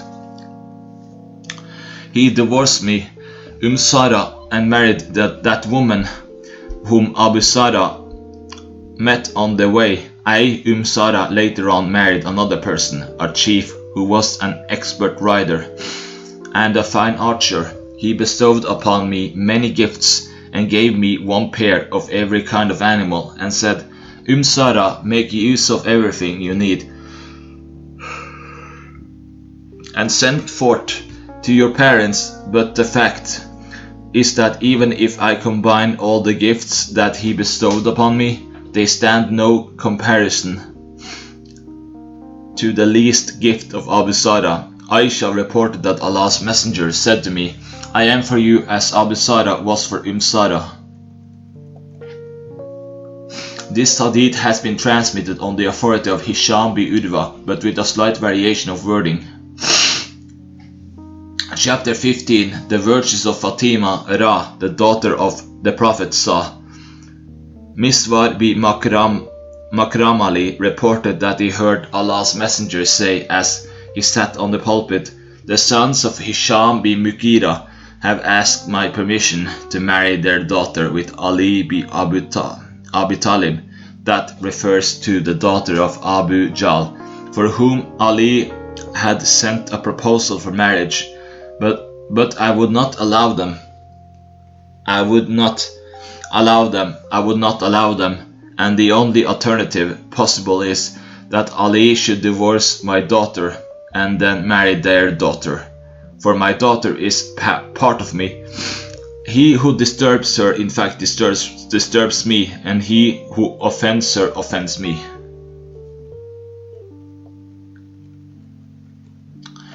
Miswar bin Makrama reported Allah's Messenger as saying, Fatima is a part of me, he in fact tortures me who tortures her.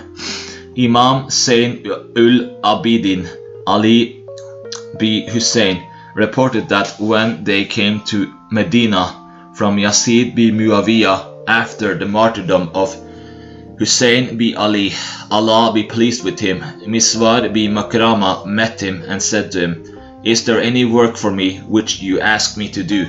I said to him, No. He again said to me, Would you not give me the sword of Allah's Messenger? For I fear that the people may snatch it from you. By Allah, if you give that to me, no one would be able to take it away. So long as there is life in me. Verily, Ali bin Abi Talib sent a proposal of marriage to the daughter of Abu Jahl, in spite of the fact that his wife Fatima had been living in his house. Thereupon I heard Allah's Messenger say while addressing the people on the pulpit, I was adolescing. In those days, he said, Fatima is a part of me, and I fear that she may be put to trial in regard to religion.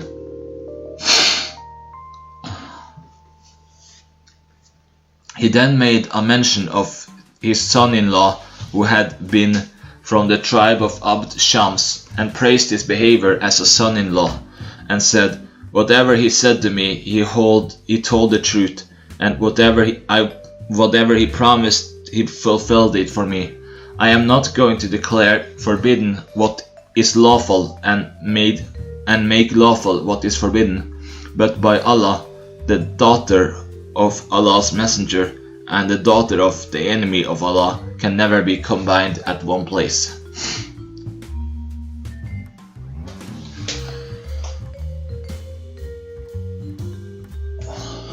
Ali bin Hussein reported that Miswar bin Makrama informed him that Ali bin Abi Talib sent the proposal of marriage to the daughter of Abu Jahl, as he had Fatima, the daughter of Allah's Messenger, as his wife. When Fatima heard about it, she came to Allah's Apostle and said, The people say that you never feel angry on account of your daughters, and now Ali is going to marry the daughter of Abu Jahl. Makrama said, thereupon Allah's messenger rose up, and I heard him reciting Tashahhud and say, now to the point, I gave a daughter of mine, Zainab, to Abul As bi Rabi, and he spoke to me and spoke the truth. Verily Fatima, the daughter of Muhammad, is a part of me, and I do not approve that she may be put to any trial, and by Allah, the daughter of Allah's messenger cannot be combined with the daughter of God's enemy, as the co-wives of one person. Thereupon Ali gave up the idea of his intended marriage. This hadith has been narrated on the authority of Sudi, with the same chain of transmitters.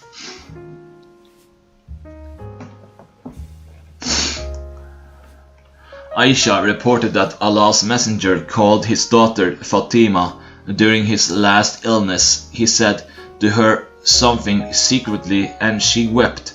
He again said to her something secretly, and she laughed. Aisha further reported that she said to Fatima, what is that which Allah's messenger said to you secretly, and you wept, and then said to you something secretly, and you laughed? Thereupon she said, he informed me secretly of his death, and so I wept. He then again informed me secretly that I would be the first amongst the members of his family to follow him, and so I laughed.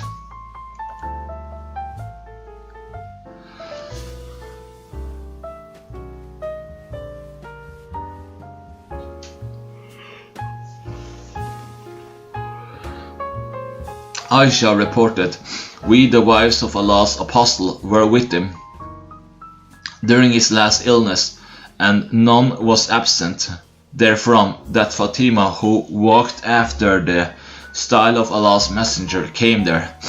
And when he saw her, he welcomed her, saying, you are welcome, my daughter. He there made her sit on his right side or on his left side. Then he said something secretly to her, and she wept bitterly. And when he found her plunged in grief, he said to her something secretly for the second time, and she laughed. Aisha said to her,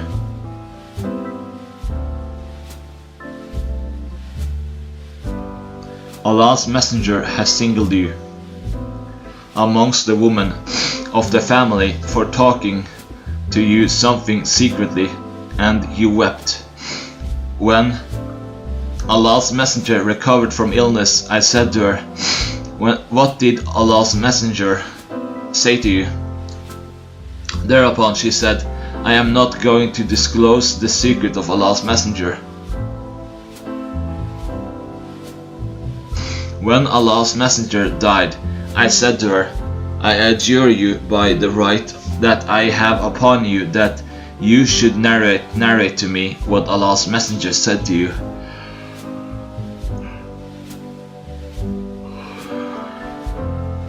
She said, yes, now I can do that, so listen to it. When he talked to me secretly for the first time, he informed me that Gabriel was in the habit of reciting the Quran along with him once or twice every year, but this year it had been twice, and so he perceived his death quite near. So fear Allah and be patient, and he told me that he would be a befitting forerunner for me, and so I wept as you saw me. And when he saw me in grief, he talked to me secretly for the second time and said, Fatima, are you not pleased that you should be at the head of the believing woman, or the head of this ummah? I laughed, and it was that laughter which you saw. Aisha reported that all the wives of Allah's apostle had gathered in her apartment during the days of his prophet's last illness, and no woman was left behind that Fatima, who walked after the style of Allah's messenger, came there. He welcomed her by saying, "You are welcome, my daughter," and made her sit on his right side or on his left side, and then talked something secretly to her. And Fatima wept. Then he talked something secretly to her, and she laughed. I said to her, "What makes you weep?" She said, "I am not going to divulge the secret of Allah's Messenger." Aisha said, "I have not seen anything happening like today, the happiness being more close to grief, as I see today," when she wept. I said to her, "Has Allah's Messenger singled you out for saying something leaving us aside?" She then wept, and I asked her what he said, and she said, "I am not going to divulge the secrets of Allah's Messenger." And when he died, I again asked her, and she said that the Holy Prophet, told her, "Gabriel used to recite the Quran to me once a year, and for this year it was twice, and so I perceived that my death had drawn near, and that I, Fatima, would be the first amongst the members of his family who would meet him in the hereafter. He shall be my good forerunner," and it made me weep. He again talked to me secretly, saying, "Aren't you pleased that you should be the sovereign amongst the believing women, or the head of women of this ummah?" And this made me laugh. Chapter 16. The virtues of Salama, the mother of the believers. Salman reported,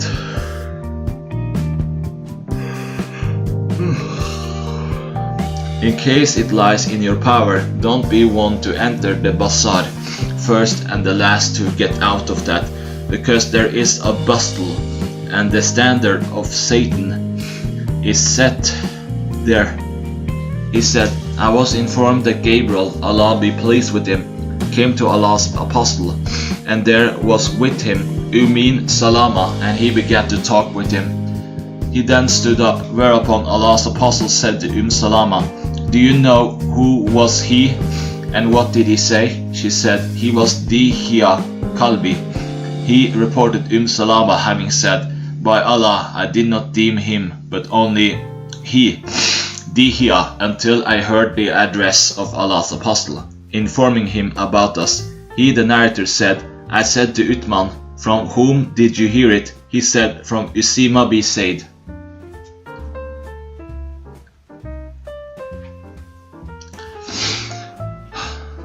Chapter 17.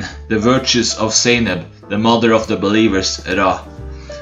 Aisha, the mother of the faithful, reported that Allah's Messenger said, "One who has the longest hands amongst you would meet me most immediately." She further said,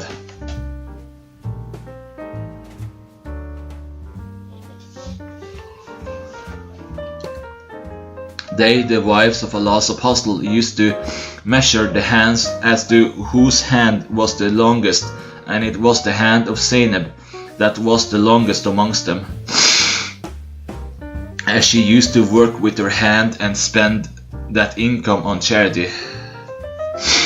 Chapter 18. The virtues of Ayman. Anas reported that Allah's Messenger went to Ayman, and I went along with him, and she served him a drink in a vessel. And he reported that the narrator said, "I do not know whether it was because of the fasting or for any other reason that he, the Holy Prophet, refused to accept that. She raised her voice and showed annoyance to him." Anas reported that after the death of Allah's Messenger, Abu Bakr said to Umar, "Let us visit Ayman, as Allah's Messenger used to visit her. As we came to her, she wept. They, Abu Bakr and Umar, said to her, 'What makes you weep? What is in store in the next world? For Allah's Messenger is better than this worldly life.' She said, 'I weep not because I am ignorant of the fact that what is in store for Allah's Messenger in the next world is better than this world, but I weep because the revelation which came from the heaven has ceased to come.' This moved both of them to tears, and they began to weep along with her. Chapter 19. The virtues of Sulaym, the mother of Anas bin Malik. and Bilal Ra.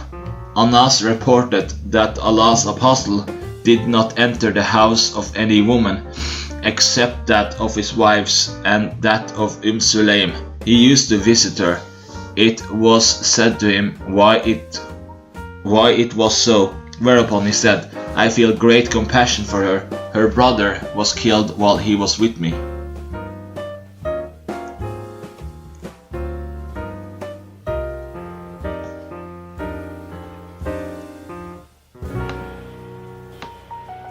Anas reported that Allah's apostle said, I entered paradise and heard the noise of steps. I said, who is it? They said, she is Gumaysa, daughter of Milhan, the mother of Anas bin Malik.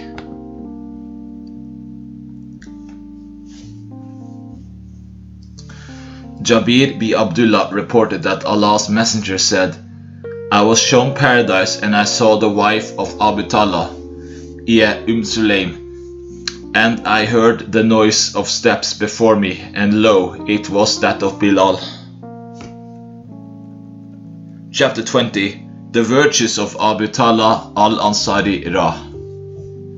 Anas reported that the son of Abu Talha, who was born of Sulaim, died.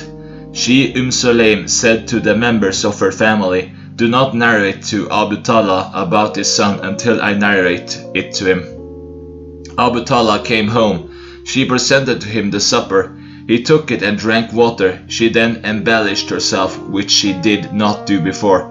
He, Abu Talha, had a sexual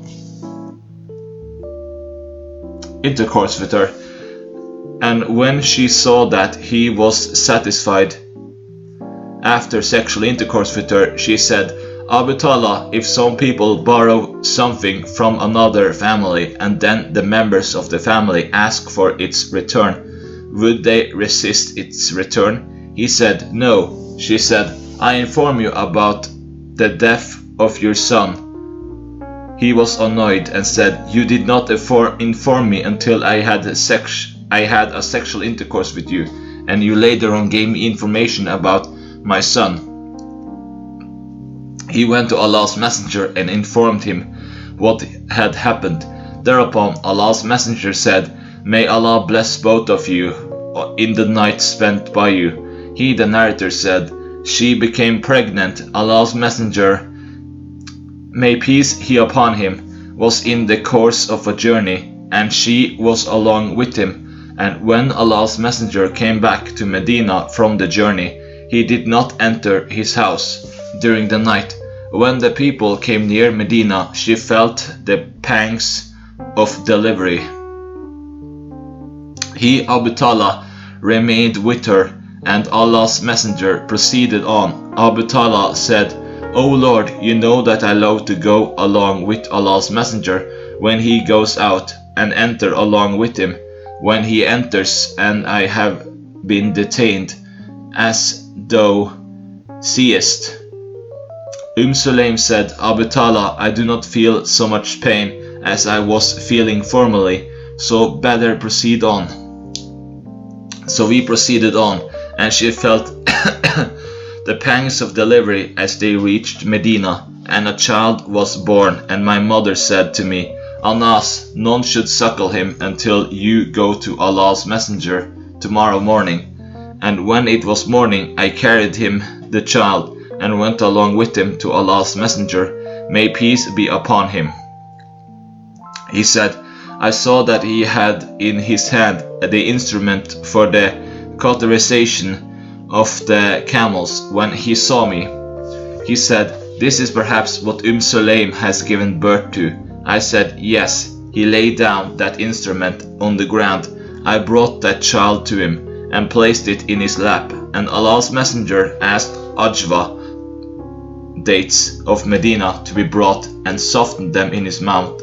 When these had become palatable, he placed them in the mouth of that child. The child began to taste them. Then Allah's messenger said, See what love the Ansar have for dates. He then wiped his face and named him Abdullah. This hadith has been narrated on the authority of Anas bin Malik through another chain of transmitters. Chapter 21. The Virtues of Bilal Ra. Abu Huraira reported that Allah's Messenger said to Bilal, Bilal, narrate to me which act at the time of morning prayer you did in Islam, for which you hope to receive good reward. For I heard during the night the sound of your steps before me in paradise. Bilal said, I did not do any act in Islam for which I hope to get any benefit, but this, that when I perform complete ablution during the night or day, I observe prayer with that purification what Allah has ordained for me to pray. Chapter 22. The Virtues of Abdullah bin Masud and his mother Ra. Abdullah reported that when this verse was revealed, there is no harm on persons who believe in and perform good acts.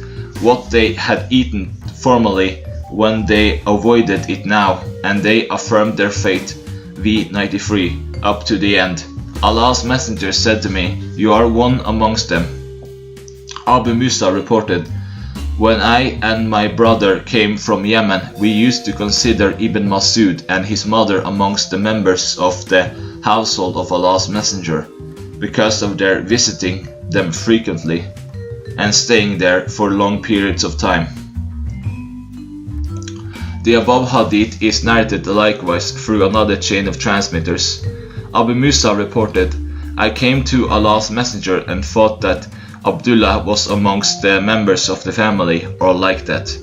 Abu Ishaq reported that he heard Abu Abbas say, I was along with Abu Musa and Abu Masud as Ibn Masud died, and one of them said to the other, do you find one like him besides him? Thereupon he said, do you say this, no one can be his rival? He was admitted to the company of the Holy Prophet, whereas we were detained, and he had been present in the company of Allah's Messenger, whereas we had been absent. Abu Awas reported, we were in the house of Abu Musa, along with some of the companions of Abdullah, and they were looking at the Holy Book. Abdullah stood up, whereupon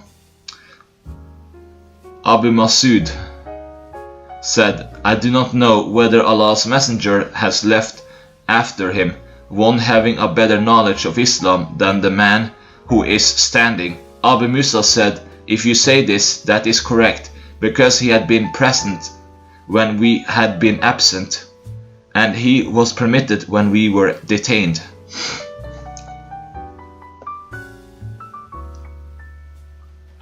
Sayyid B. Wahab reported, I was sitting along with Hudayfa and Abu Musa, and the rest of the hadith is the same. Abdullah bin Masud reported that he said to his companions to conceal their copies of the Quran, and further said, he who conceals anything, he shall have to bring that which he had concealed on the day of judgment, and then said, after whose mode of recitation you command me to recite. I in fact recited before Allah's Messenger more than 70 chapters of the Quran, and the companions of Allah's Messenger know it that I have better understanding of the book of Allah than they do. And if I were to know that someone had better understanding than I would have gone to him. Shakik said, I sat in the company of the companions of Muhammad, but I did not hear anyone having rejected that is his recitation, or finding fault with it.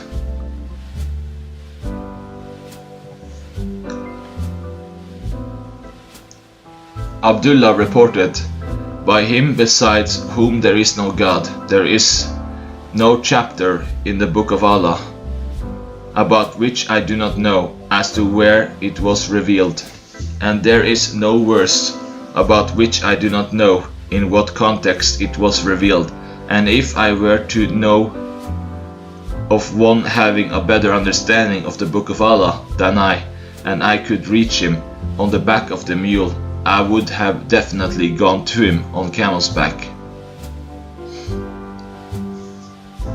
Masruq reported, we used to go to Abdullah bin Amr and talk to him. Ibn Numayr said, one day we made a mention of Abdullah bin Masud, whereupon he said, you have made mention of a person whom I love more than anything else. I heard Allah's Messenger as saying, learn Quran from 4 persons. Ibn Abd, Abdullah bin Masud, he started from him, then Mu'ad bin Jabal, and Ubayy bin Ka'b, then Salim, the ally of Abu Hudayfa. Masruq reported, we were in the company of Abdullah bin Amr, that we made a mention of a hadith from Abdullah bin Masud. Thereupon he said, that is a person whose love ever remains fresh in my heart, after I heard Allah's Messenger as saying, learn Quran from 4 persons. Ibn Abd, Abdullah bin Masud, and he started from his name, then Ubayy bin Ka'b, and Mu'ad bin Jabal. Suri did not make a mention of the words Yakuluhu in his narration. This hadith has been reported on the authority of Abu Bakr bin Abu Shayba and Abu Kurayb, and both of them said, Abu Muawiyah narrated to us from Amas on the authority of Jarir and Waqi, and in a narration of Abu Bakr transmitted on the authority of Abu Muawiyah, the mention of Mu'ad has preceded Ubays, and in the narration transmitted on the authority of Abu Kurayb, the name of Ubayy preceded Muds. This tradition has been transmitted on the authority of Shuba through Amas, but there is a difference of order of the 4. Masruq reported, they made a mention of Ibn Masud before Abdullah bin Amr, whereupon he said, he is a person whose love is always fresh in my heart, after I heard Allah's Messenger as saying, learn the recitation of the Quran from 4 persons, from Ibn Masud, Salim, the ally of Abu Hudayfa, Ubayy bin Ka'b, Mu'ad bin Jabal. Ubaydullah bin Mu'ad reported it on the authority of his father, Shuba, with the same chain of transmitters, and he made this addition. He made a mention of these 2 names, but I do not know whose name he mentioned first. Chapter 23. The virtues of Ubayy bin Ka'b and the group of the Ansar, Ra. Anas is reported to have said, 4 persons collected the Quran during the lifetime of Allah's Messenger, and all of them were Ansar, Mu'ad bin Jabal, Ubayy bin Ka'b, Zayd bin Thabit, Abu Zayd. Qatada said, Anas, who was Abu Zayd. He said, he was one of my uncles. Hammam said, I said to Anas bin Malik, who collected the Quran during the lifetime of Allah's Messenger, he said, 4 persons, all of them belonging to Ansir, Ubayy bin Ka'b, Mu'ad bin Jabal, Zayd bin Thabit, and a person from the Ansar whose kunya was Abu Zayd. Anas bin Malik reported that Allah's Messenger said to Ubayy, verily Allah the Exalted and Glorious has commanded me to recite the Quran to you. Whereupon he said, has Allah mentioned my name to you? He said, Allah has mentioned your name to me. Thereupon he began to shed tears of joy. Anas bin Malik reported that Allah's Messenger said to Ubayy bin Ka'b, I have been commanded to recite to you the Surah Al-Bayyinah, which opens with these words, Lam Yukunil Ladhina Kafaru. He said, has he mentioned to you my name? He said, yes. Thereupon he shed tears of joy. This hadith has been narrated on the authority of Anas through another chain of transmitters. Chapter 24. The virtues of Sa'd bin Mu'adh Ra. Jabir bin Abdullah reported Allah's messenger as saying, while the bier of Sa'd bin Mu'adh was placed before them, the throne of the most gracious shook at the death of Sa'd bin Mu'adh. Jabir reported that the throne of the most compassionate shook because of the death of Sa'd bin Mu'adh.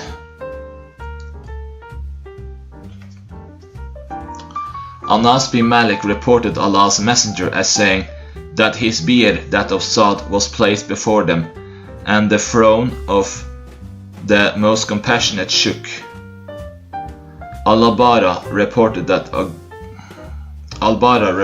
a garment of silk was presented to Allah's messenger. His companions touched it and admired its softness. Thereupon he said, "Do you admire the softness of this cloth? The handkerchiefs of Sa'd bin Mu'adh in paradise are better than this." This hadith has been narrated on the authority of Anas bin Malik through another chain of transmitters. This hadith has been reported on the authority of Shuba, combining the two chains of transmitters. Anas bin Malik reported that Allah's messenger was presented a garment of sundus, and he prohibited the use of silk. The persons admired it, whereupon he said, "By him in whose hand is the life of Muhammad, the kerchiefs of Sa'd bin Mu'adh in paradise are better than this." Anas reported the king of Dumat al-Jandal presented to Allah's messenger the garment, and lie made no mention of the fact that he prohibited the use of silk. Chapter 26. The virtues of Abu Dujana, Simak bin Karasha Ra. Anas reported that Allah's messenger took hold of his sword on the day of Uhud and said, "Who would take it from me?" All the persons stretched their hands, saying, "I would do it, I would do it." He, Allah's apostle, said, "Who will take it in order to fulfill its rights?" Then the people withdrew their hands. Simak bin Karasha, Abu Dujana, said, "I am here to take it and fulfill its rights." He took it and struck the heads of the polytheists. Chapter 26. The virtues of Abdullah bin Amr bin Haram, the father of Jabir Ra. Jabir bin Abdullah reported, "The dead body of my father was brought, and he was covered with cloth, and it had been mutilated. I made an attempt to lift the cloth, but my people prohibited me to do so. I again made an attempt to lift the cloth, but my people prohibited me. Thereupon Allah's messenger lifted it, or he commanded it to be lifted. He heard the noise of a loud weeping, or the noise of a woman mourner. He inquired who she was. They said, the daughter of Amr, or the sister of Amr. Whereupon he said, why does she weep? The angels provide him shade with the help of their wings, until he would be lifted to his heavenly abode. Jabir bin Abdullah reported, my father fell as a martyr on the day of Uhud, and I attempted to uncover his face and weep. But they, the companions of the Holy Prophet, forbade me to do this, whereas Allah's messenger did not forbid me, and Fatima bint Amr, the sister of my father, was also weeping. Thereupon Allah's messenger said, you may weep or you may not weep. The angels provide him shade with the help of their wings until you lift him to be buried in the grave. This hadith has been narrated on the authority of Jabir through another chain of transmitters, but with this difference that there is no mention of the angels and the weeping of a female mourner. Jabir reported, my father was brought in a state that his ears had been cut off, and his dead body was placed before Allah's apostle, and the rest of the hadith is the same. Chapter 27. The virtues of Julaybib, Ra. Abu Barza reported that Allah's apostle was there in a battlefield, that Allah conferred upon him the spoils of war. He said to his companions, "Is anyone missing amongst you?" They said, "So and so and so." He again said, "Is there anyone missing amongst you?" They said, "So and so and so." He then said, "Is there anyone missing amongst you?" They said, "No." Thereupon he, the Holy Prophet, said, "But I am missing Julaybib." They, his companions, searched him amongst those who had been killed, and they found him by the side of 7 dead bodies, whom he had killed. And he had been killed by the opponents. Allah's apostle came there and stood by his side, and said, "He killed 7 persons. Then his opponents killed him. He is mine, and I am his." He then placed him upon his hands, and there was none else to lift but Allah's apostle. Then the grave was dug for him, and he was placed in the grave, and no mention is made of a bath. Chapter 28. The virtues of Abu Dar Ra. Abdullah bin Samit reported that Abu Dar said, "We set out from our tribe Ghafir, who look upon the prohibited months as permissible months. I and my brother Unais and our mother stayed with our maternal uncle, who treated us well. The men of his tribe felt jealous, and they said, 'When you are away from your house, Unais commits adultery with your wife.' Our maternal uncle came, and he accused us of the sin which was conveyed to him. I said, 'You have undone the good you did to us. We cannot stay with you after this.' We came to our camels and loaded our luggage. Our maternal uncle began to weep, covering himself with a piece of cloth. We proceeded on until we encamped by the side of Mecca. Unais cast lot on the camels we had, and an equal number above that. They both went to a Kahin, and he made Unais win, and Unais came with our camels, and an equal number along with them. He, Abu Dar, said, 'My nephew, I used to observe prayer 3 years before my meeting with Allah's Messenger.' I said, 'For whom did you say prayer?' He said, 'For Allah.' I said, 'To which direction did you turn your face for observing prayer?' He said, 'I used to turn my face as Allah has directed me to turn my face. I used to observe the night prayer at the time of the end of night, and I fell down in prostration like the mantle until the sun rose over me.' Unais said, 'I have a work in Mecca, so you better stay here.' Unais went until he came to Mecca, and he came to me late. I said, 'What did you do?' He said, 'I met a person in Mecca who is on your religion, and he claims that verily it is Allah who has sent him.' I said, 'What do the people say about him?' He said, 'They say that he is a poet or a kahin or a magician.'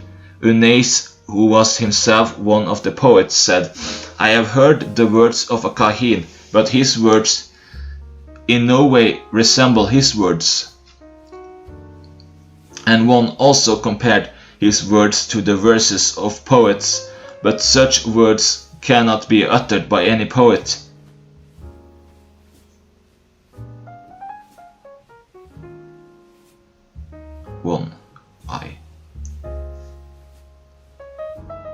By Allah, he is truthful and they are liars. Then I said, 'You stay here until I go, so that I should see him.'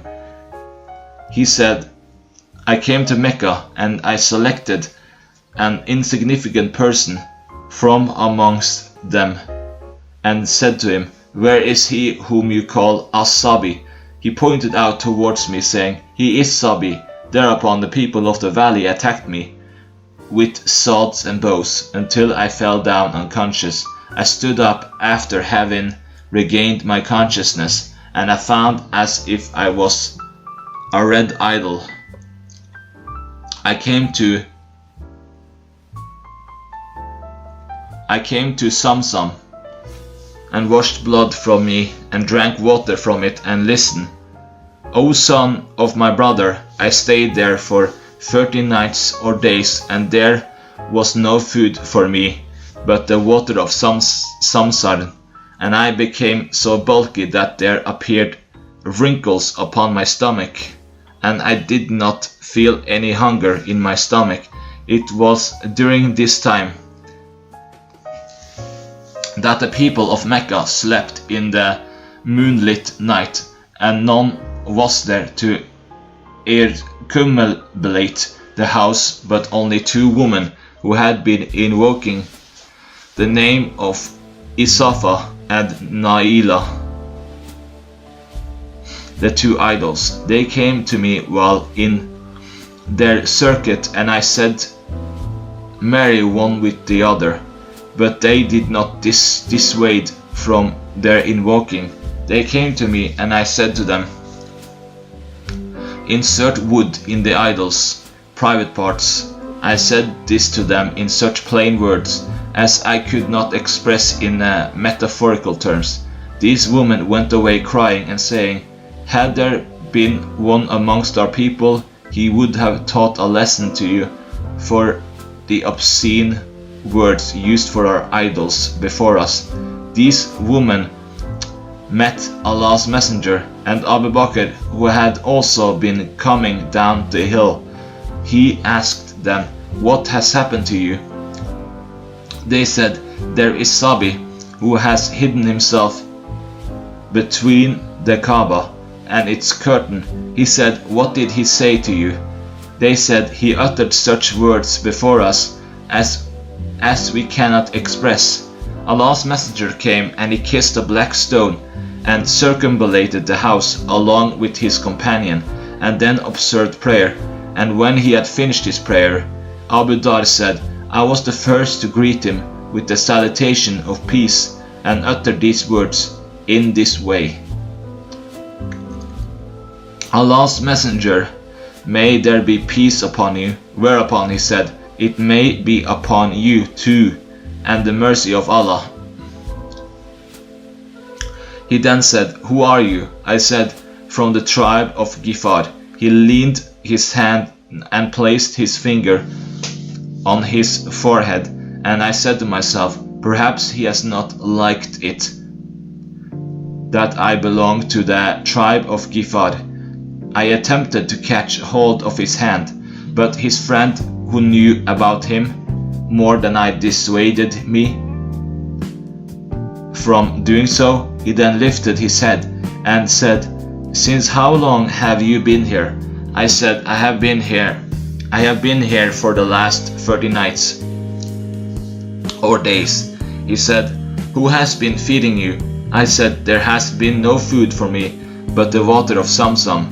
I have grown so bulky that there appears wrinkles upon my stomach, and I do not feel any hunger. He said, it is blessed water, and it also serves as food. Thereupon Abu Bakr said,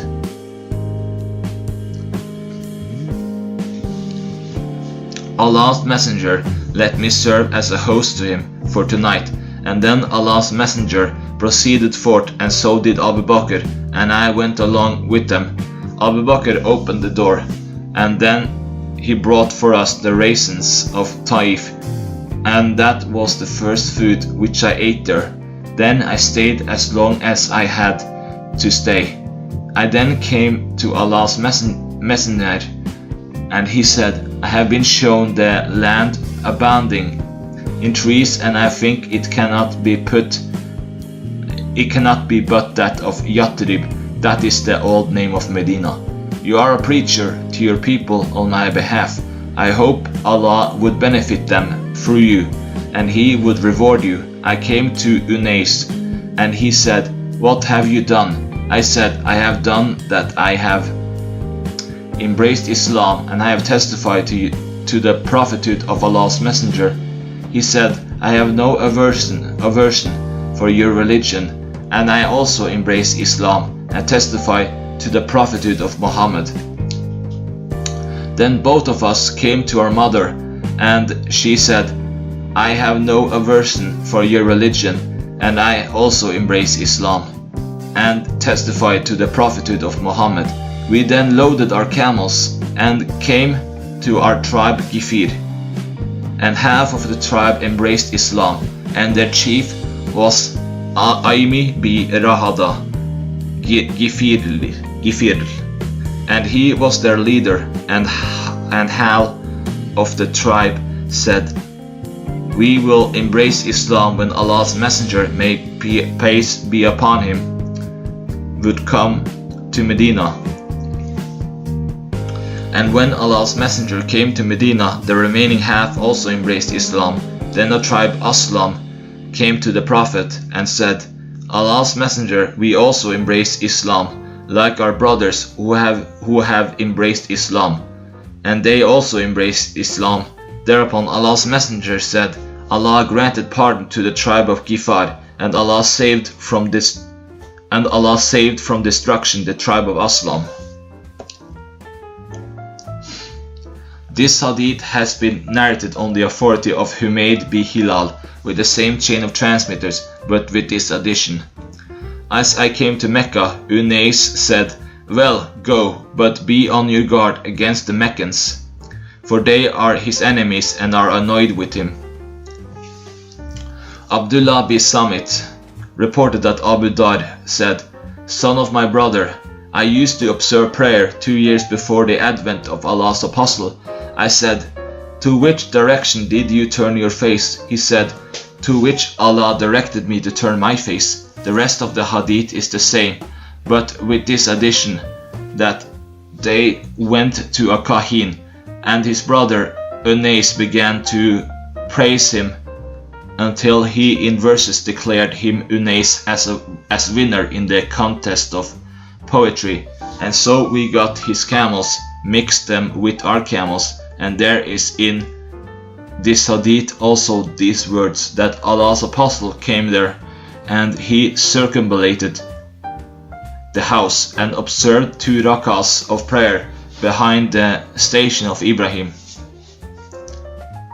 I came to him, and I was the first amongst persons to greet him with Assalamu alaikum. And I said to Allah's messenger, let there be peace upon you. And he said, let there be peace upon you too. Who are you? And in the hadith these words are also found, since how long have you been here? And Abu Bakr said, let him be my guest tonight. Ibn Abbas reported that when Abu Dar heard of the advent of the apostle in Mecca, he said, brother, ride in this valley and bring information for me about the person who claims that there comes to him information from the heavens. Listen to his words and then come to me. So he rode on until he came to Mecca, and he heard his words, the sacred words of the Holy Prophet, and then came back to Abu Dar and said, I have seen him exhorting people to develop good morals, and his expressions can in no way be termed as poetry. He, Abu Dar, said, I have not been satisfied with it regarding that which I had in my mind, as I sent you. So he took up provisions for the journey and a small water skin containing water, and set forth until he came to Mecca. He came to the mosque Kaaba and began to look for Allah's apostle, and he did not recognize him, the Holy Prophet, and he did not even like that he should ask about him from anyone until it was night, and he slept. Ali saw him and found him to be a stranger, so he went with him. He followed him, but one did not make any inquiry from the other about anything until it was morning. He then brought the water and his provisions to the mosque and spent a day there, but he did not see Allah's apostle until it was night. He then returned to his bed, and there happened to pass Ali, and he said, This man has not been able to find his destination until this time. He made him stand, and he went with him, and no one made an inquiry from his companion about anything. And when it was the third day, he did the same. Ali made him stand up and brought him along with him. He said, "By him besides whom there is no God, why don't you tell me the reason which brought you here to this town?" He said, "I shall do this, provided you hold me promise and a covenant that you would guide me aright." He then did that.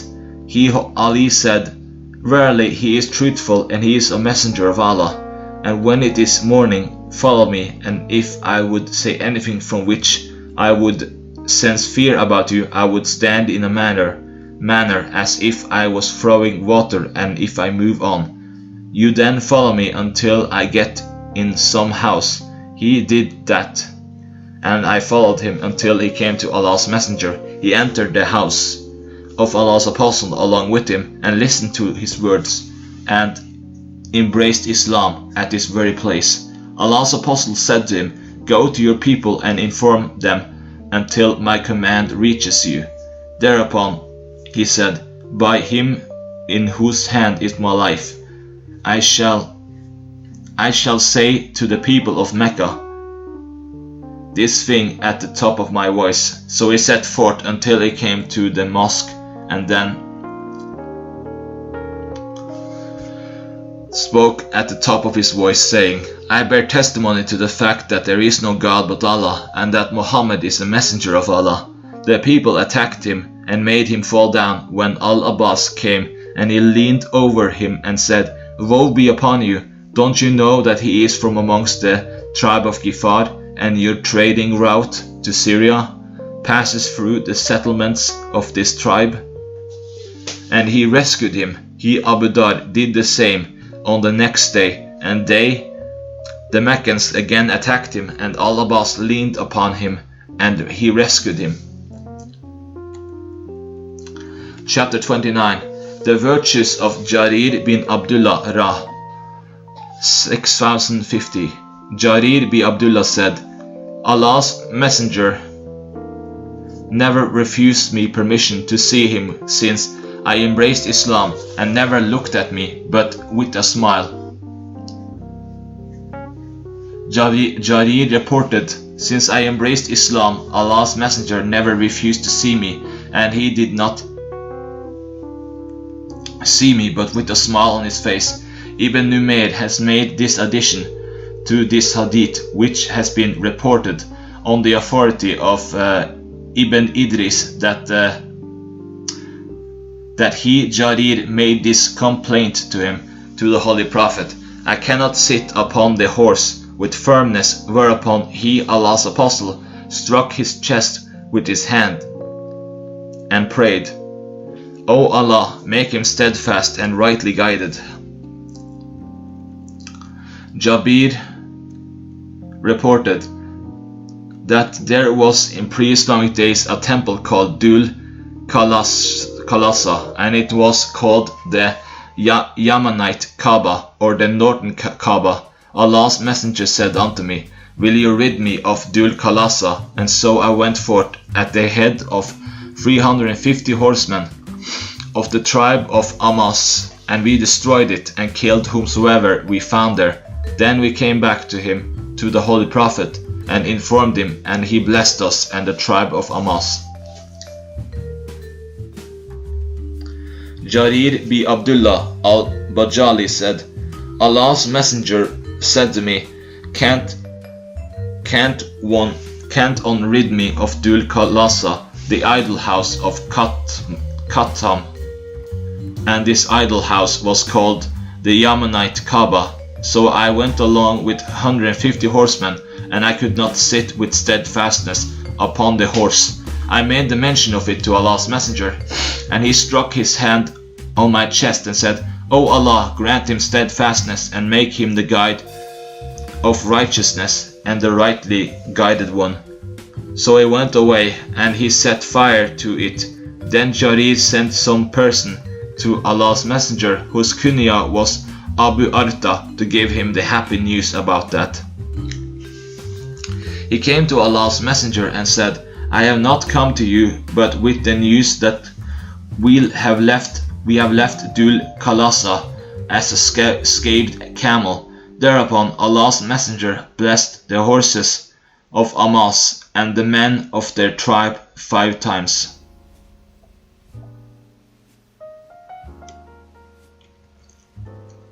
This hadith has been narrated on the authority of Ismail with different chains of transmitters, and in the hadith transmitted on the authority of Marwan, the words are, a person giving the glad tidings on behalf of Jarir came or Abu Hussein B. Rabia came in order to give glad tidings to Allah's Apostle. Chapter 30. The virtues of Abdullah bin Abbas Ra. Ibn Abbas reported that Allah's messenger came to privy and I placed for him water for ablution. When he came out, he said,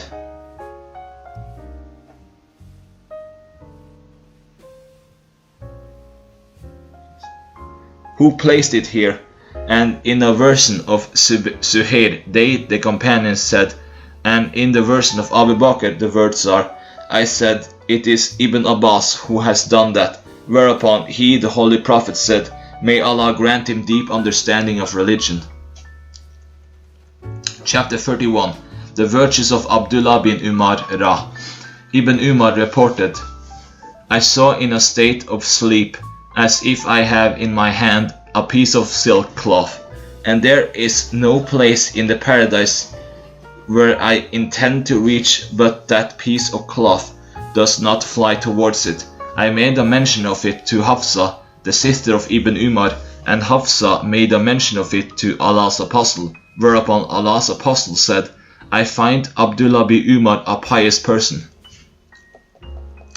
Ibn Umar reported that when a person saw anything in sleep during the lifetime of Allah's Messenger, may peace be upon him, he narrated it to Allah's Messenger, and I also had a longing that I should also see in a dream something which I should narrate to Allah's Apostle, and I was at that time an unmarried young man. I was sleeping in the mosque during the lifetime of Allah's Messenger. I saw in a dream as if 2 angels have taken hold of me, and they have carried me to the fire, and lo, it was built like the easing of a well, and had 2 pillars like those of a well, and lo, there were people in it whom I knew, and I cried out, I seek refuge with Allah from hellfire. I seek refuge with Allah from hellfire. Then another angel joined the 2 others and said unto me, you need not fear. I narrated this dream to Ilafsa, and she narrated it to Allah's Messenger. Whereupon Allah's Apostle said, worthy is this man Abdullah, oh that he would pray at night. And Selim added that Abdullah afterwards slept only but for a small part of the night. Ibn Umar reported, I used to spend nights in the mosque, and by that time I had no wife and children. I saw in a dream as if I am being taken to a well. I made a mention of it to Allah's Messenger. May peace be upon him. The rest of the hadith is the same. Chapter 32. The virtues of Anas bin Malik Ra. Anas reported that Sulaym said to the Holy Prophet, Allah's Messenger, here is your servant Anas, invoke blessings of Allah upon him. Thereupon he, the Holy Prophet, said, O Allah, make an increase in his wealth and progeny, and confer blessings upon him in everything thou hast bestowed upon him. Anas reported that his mother, Sulaym, said to the Holy Prophet, Allah's Messenger, here is your servant Anas. The rest of the hadith is the same. This hadith has been reported on the authority of Anas through another chain of transmitters. Anas reported Allah's apostle visited us, and there was none else in the house but I, my mother, and my mother's sister, Haram. My mother said to him, Allah's Messenger, here is a small servant of yours, invoke blessings of Allah upon him. And he invoked blessings for me, that I should be bestowed upon every good. And this was what he said. And at the end of what he supplicated for me, O Allah, make an increase in his wealth and progeny, and confer blessings upon him in each one of them. Anas reported, my mother Anas came to Allah's Messenger, and she prepared my lovely garment out of the half of her headdress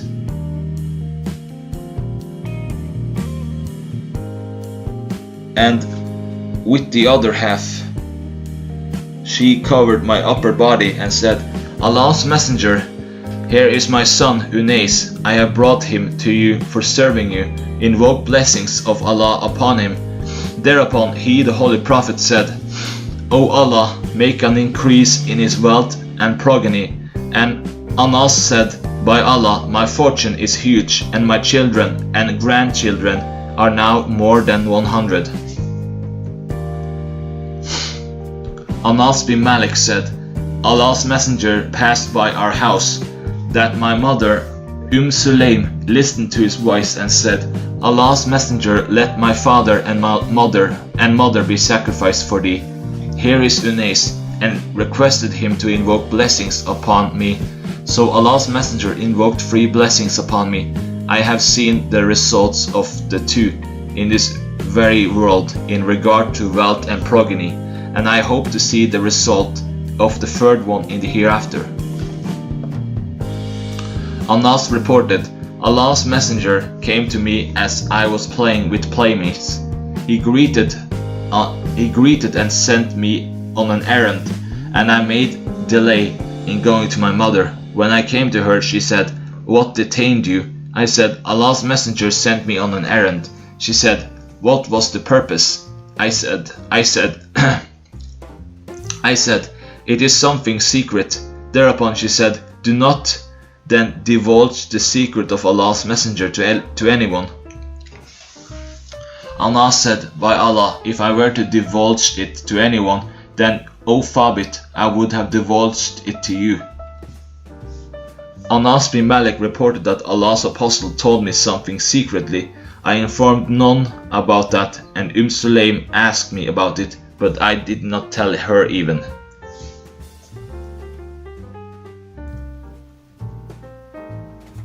Chapter 33. The virtues of Abdullah bin Salam Ra. Amir bin Sa'd reported that he heard his father, Sa'd bin Abi Waqqas, say, never heard Allah's Messenger say unto one living and moving about that he was in paradise except to Abdullah bin Salim. Qais bin Ubadah reported, I was in the company of some persons, amongst whom some were the companions of Allah's Apostle in Medina, that there came a person whose face depicted the fear of Allah. Some people said, he is a person from amongst the people of paradise. He is a person from amongst the people of paradise. He observed 2 short rakahs of prayer and then went out. I followed him, and he got into his house, and I also got in, and we began to converse with each other. And when he became familiar with me, I said to him, when you entered the mosque, before your entrance in the house, a person said so and so, that you are amongst the people of paradise. Whereupon he said, it is not meet for anyone to say anything which he does not know. I shall now tell you why they say this. I saw a dream during the lifetime of Allah's Messenger, and narrated it to him. I seemed to be in a garden. He described its vastness, its rich fructification, and its verdure. In the midst of it there stood an iron pillar, with its base in the earth, and its summit in the sky. And upon its summit there was a handhold. It was said to me, "Climb up this pillar." I said to him, visitant in the dream, "I am unable to do it." Thereupon a helper came to me, and he supported me by catching hold of my garment from behind, and thus held me with his hand, and so I climbed up till I was at the summit of the pillar, and grasped the handhold. It was said to me, "Hold it tightly." It was at this that I woke up, when the handhold was in the grip of my hand. I narrated the dream to Allah's apostle, whereupon he said, "That garden implies all Islam, and that pillar implies the pillar of Islam, and that handhold is the firmest faith as referred to in the Quran, and you will remain attached to Islam until you shall die."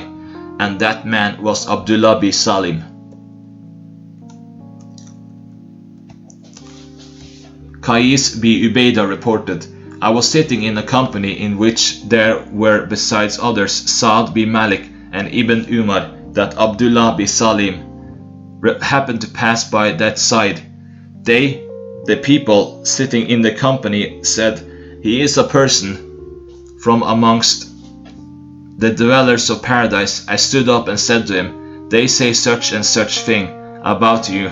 Whereupon he said, 'Hallowed be Allah, it is not meet for them to say anything of which they have no knowledge. Verily, I saw as if a pillar had been raised in a green garden, and there had been fixed at its upper and a handhold, and there had been fixed at its upper end a handhold, and there was a helper at its base. It was said to me, "Climb up." So I climbed up and caught hold of the handhold. I narrated the contents of this dream to Allah's Messenger, whereupon he said, Abdullah would die in a state that he would be catching hold of the firmest handhold. He will die holding fast to the faith. Qarasa bin Hur reported, I was sitting in a circle in the mosque of Medina, and there was an old man, quite handsome. He was Abdullah bin Salim. He was telling good things to the people sitting in that company. As he stood up to depart, the people said, He who is desirous of looking at a person from amongst the people of paradise should see him. I said, by Allah, I will follow him, and would try to know his residence.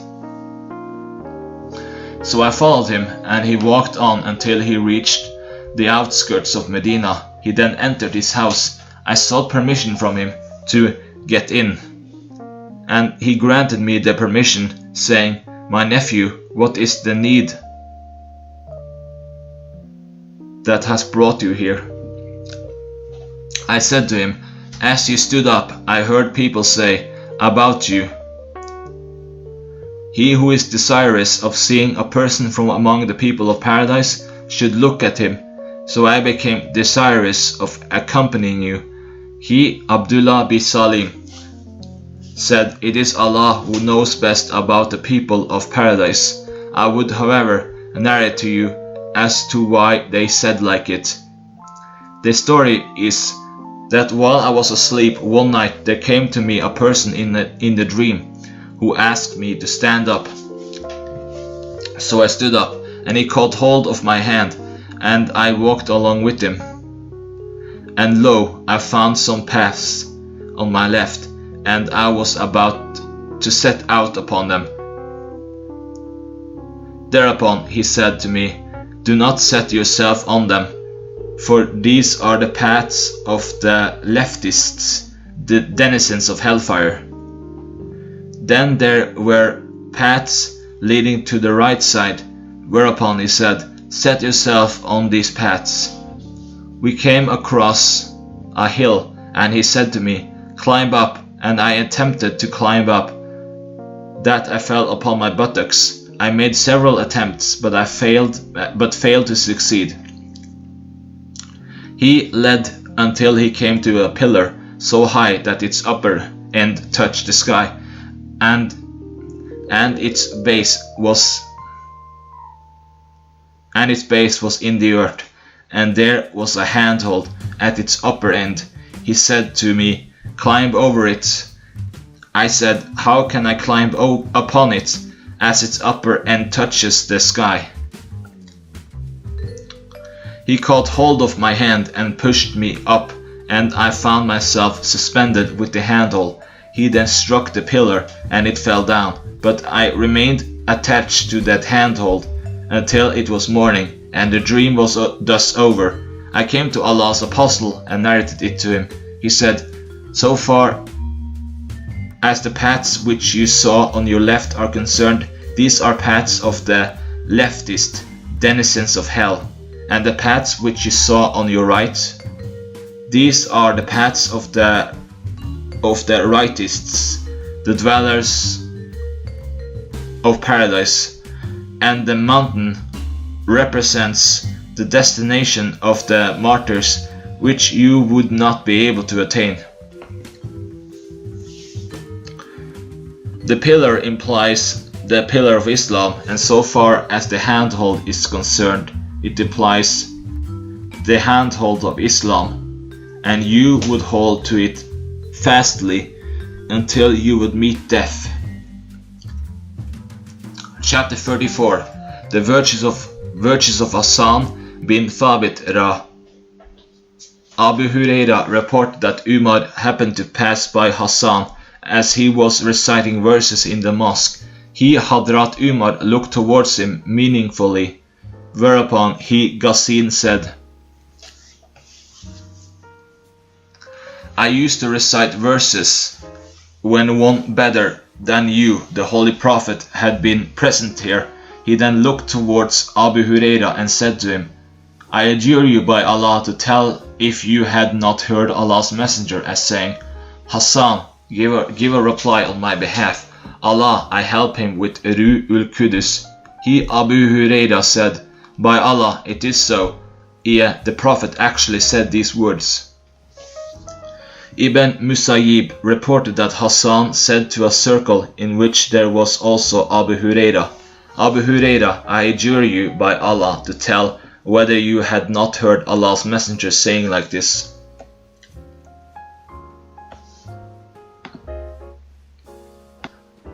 Abd al-Rahman reported that he heard Hassan bin Thabit al-Ansari called Abu Huraira to bear witness by saying,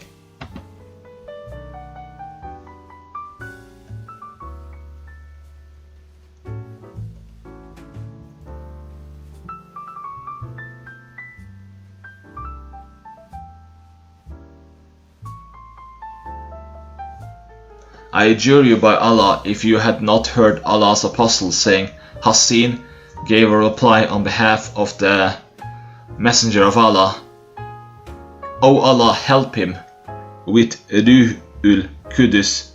Abu Huraira said, yes, it is so. Al-Bari bin Asib reported, I heard Allah's Messenger as saying, Hassan bin Thabit, write satire against the non-believers, Gabriel is with you. This hadith has been narrated on the authority of Shuba with the same chain of transmitters.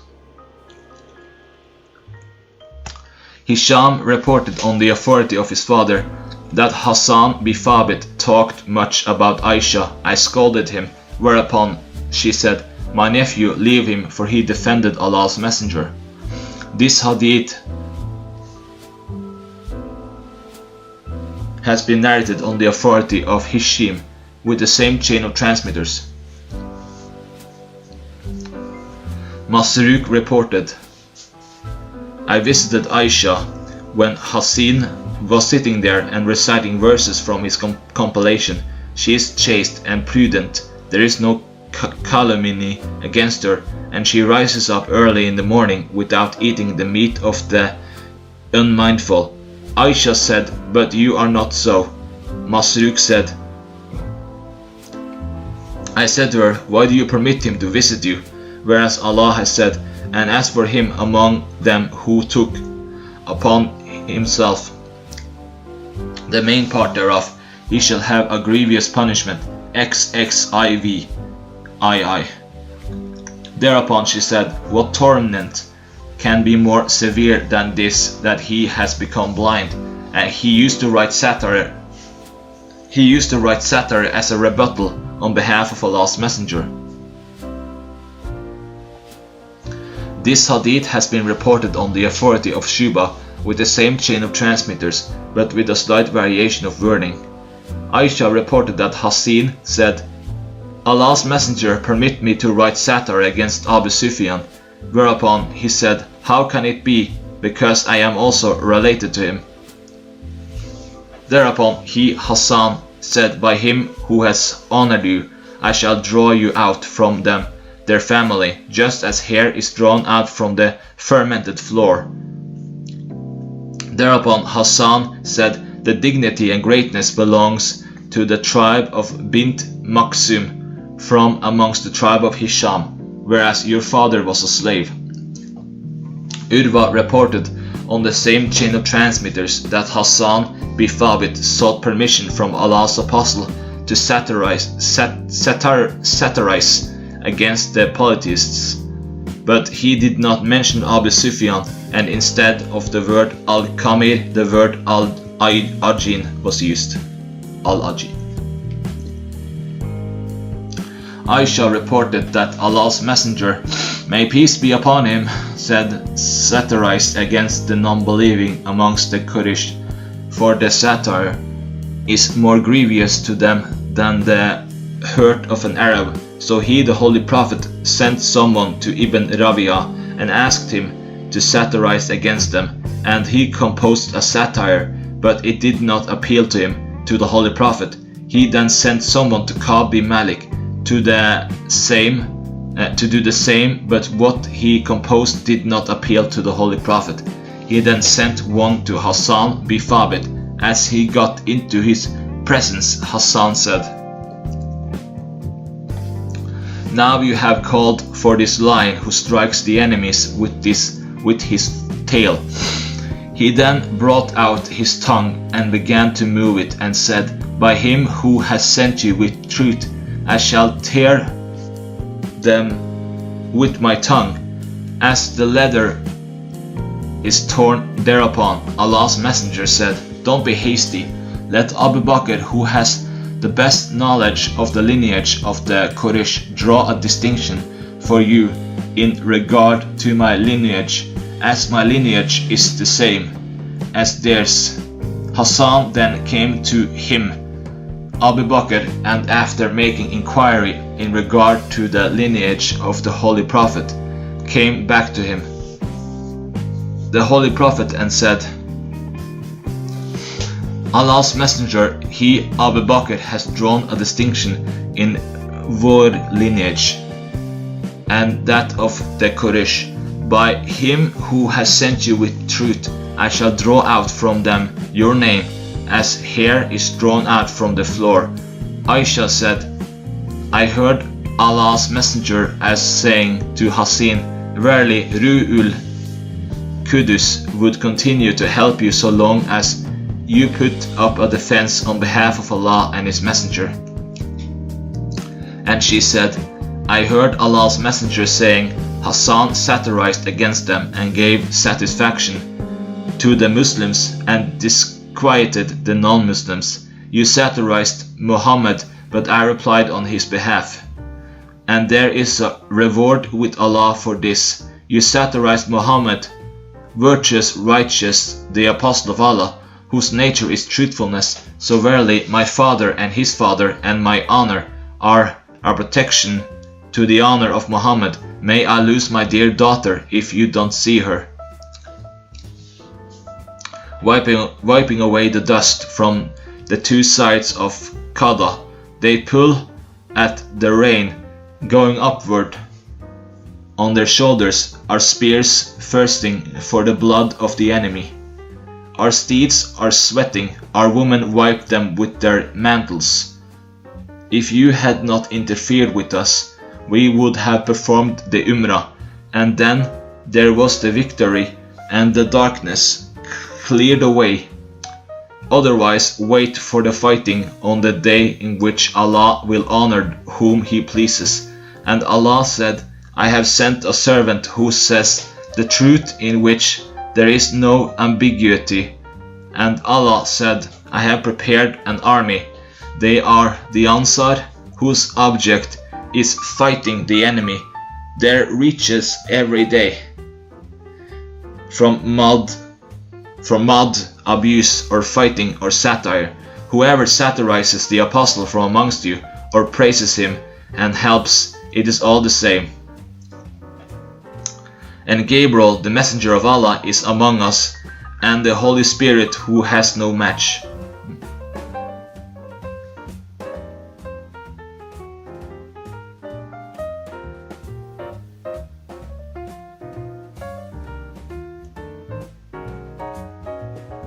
Chapter 35. The virtues of Abu Hurayra ad-Dawsi Ra.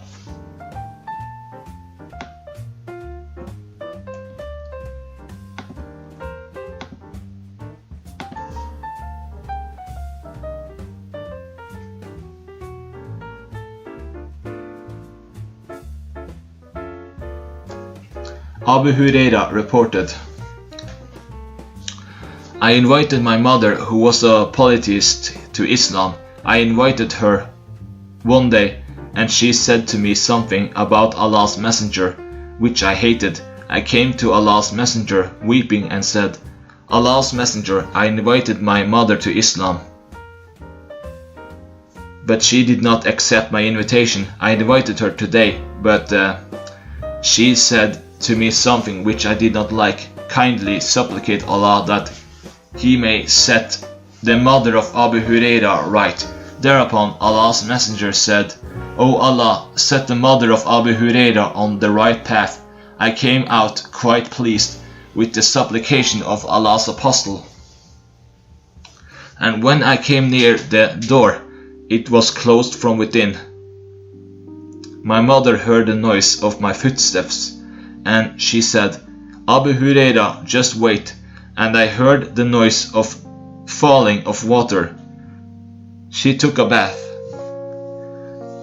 and put on the shirt and quickly covered her head with a headdress and opened the door, and then said, Abu Hurayra, I bear witness to the fact that there is no God but Allah, and Muhammad is his bondsman and his messenger. He, Abu Hurayra, said, I went back to Allah's messenger, and this time I was shedding the tears of joy.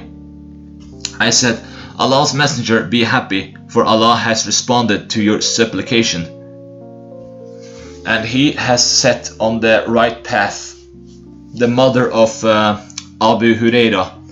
He, the Holy Prophet, praised Allah and extolled Him and uttered good words. I said, Allah's messenger, supplicate to Allah so that He may instill love of mine and that of my mother too in the believing servants,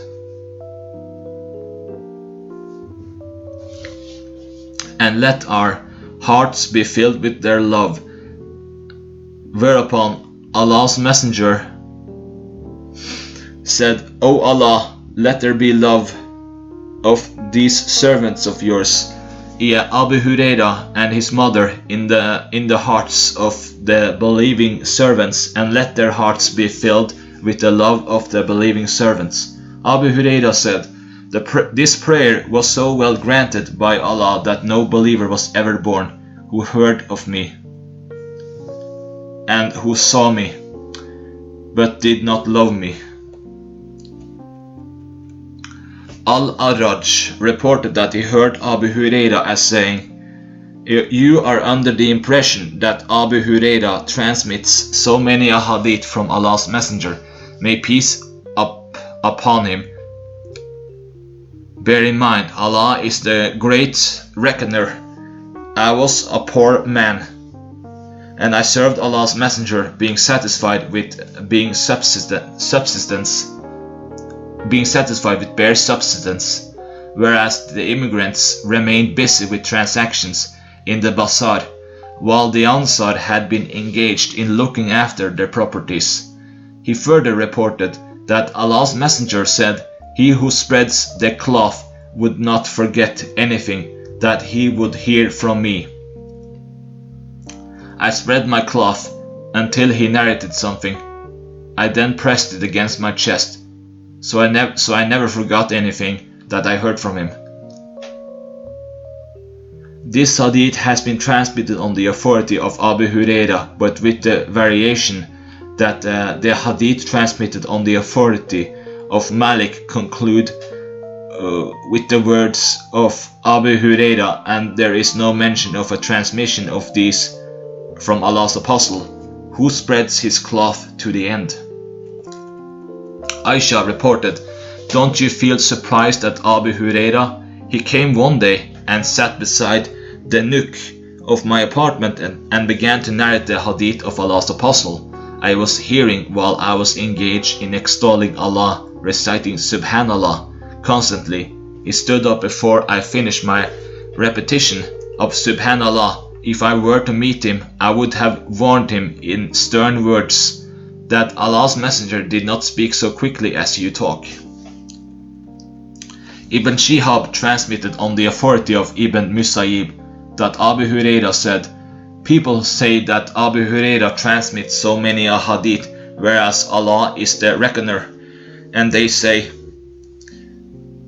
how is it with muhajirs and the Ansar that they do not narrate a hadith like him, like Abu Huraira?" Abu Huraira said, "I tell you that my brothers from Ansar remained busy with their lands, and my brothers muhajirs were busy in transactions in the bazaars, but I always kept myself attached to Allah's messenger with bare subsistence.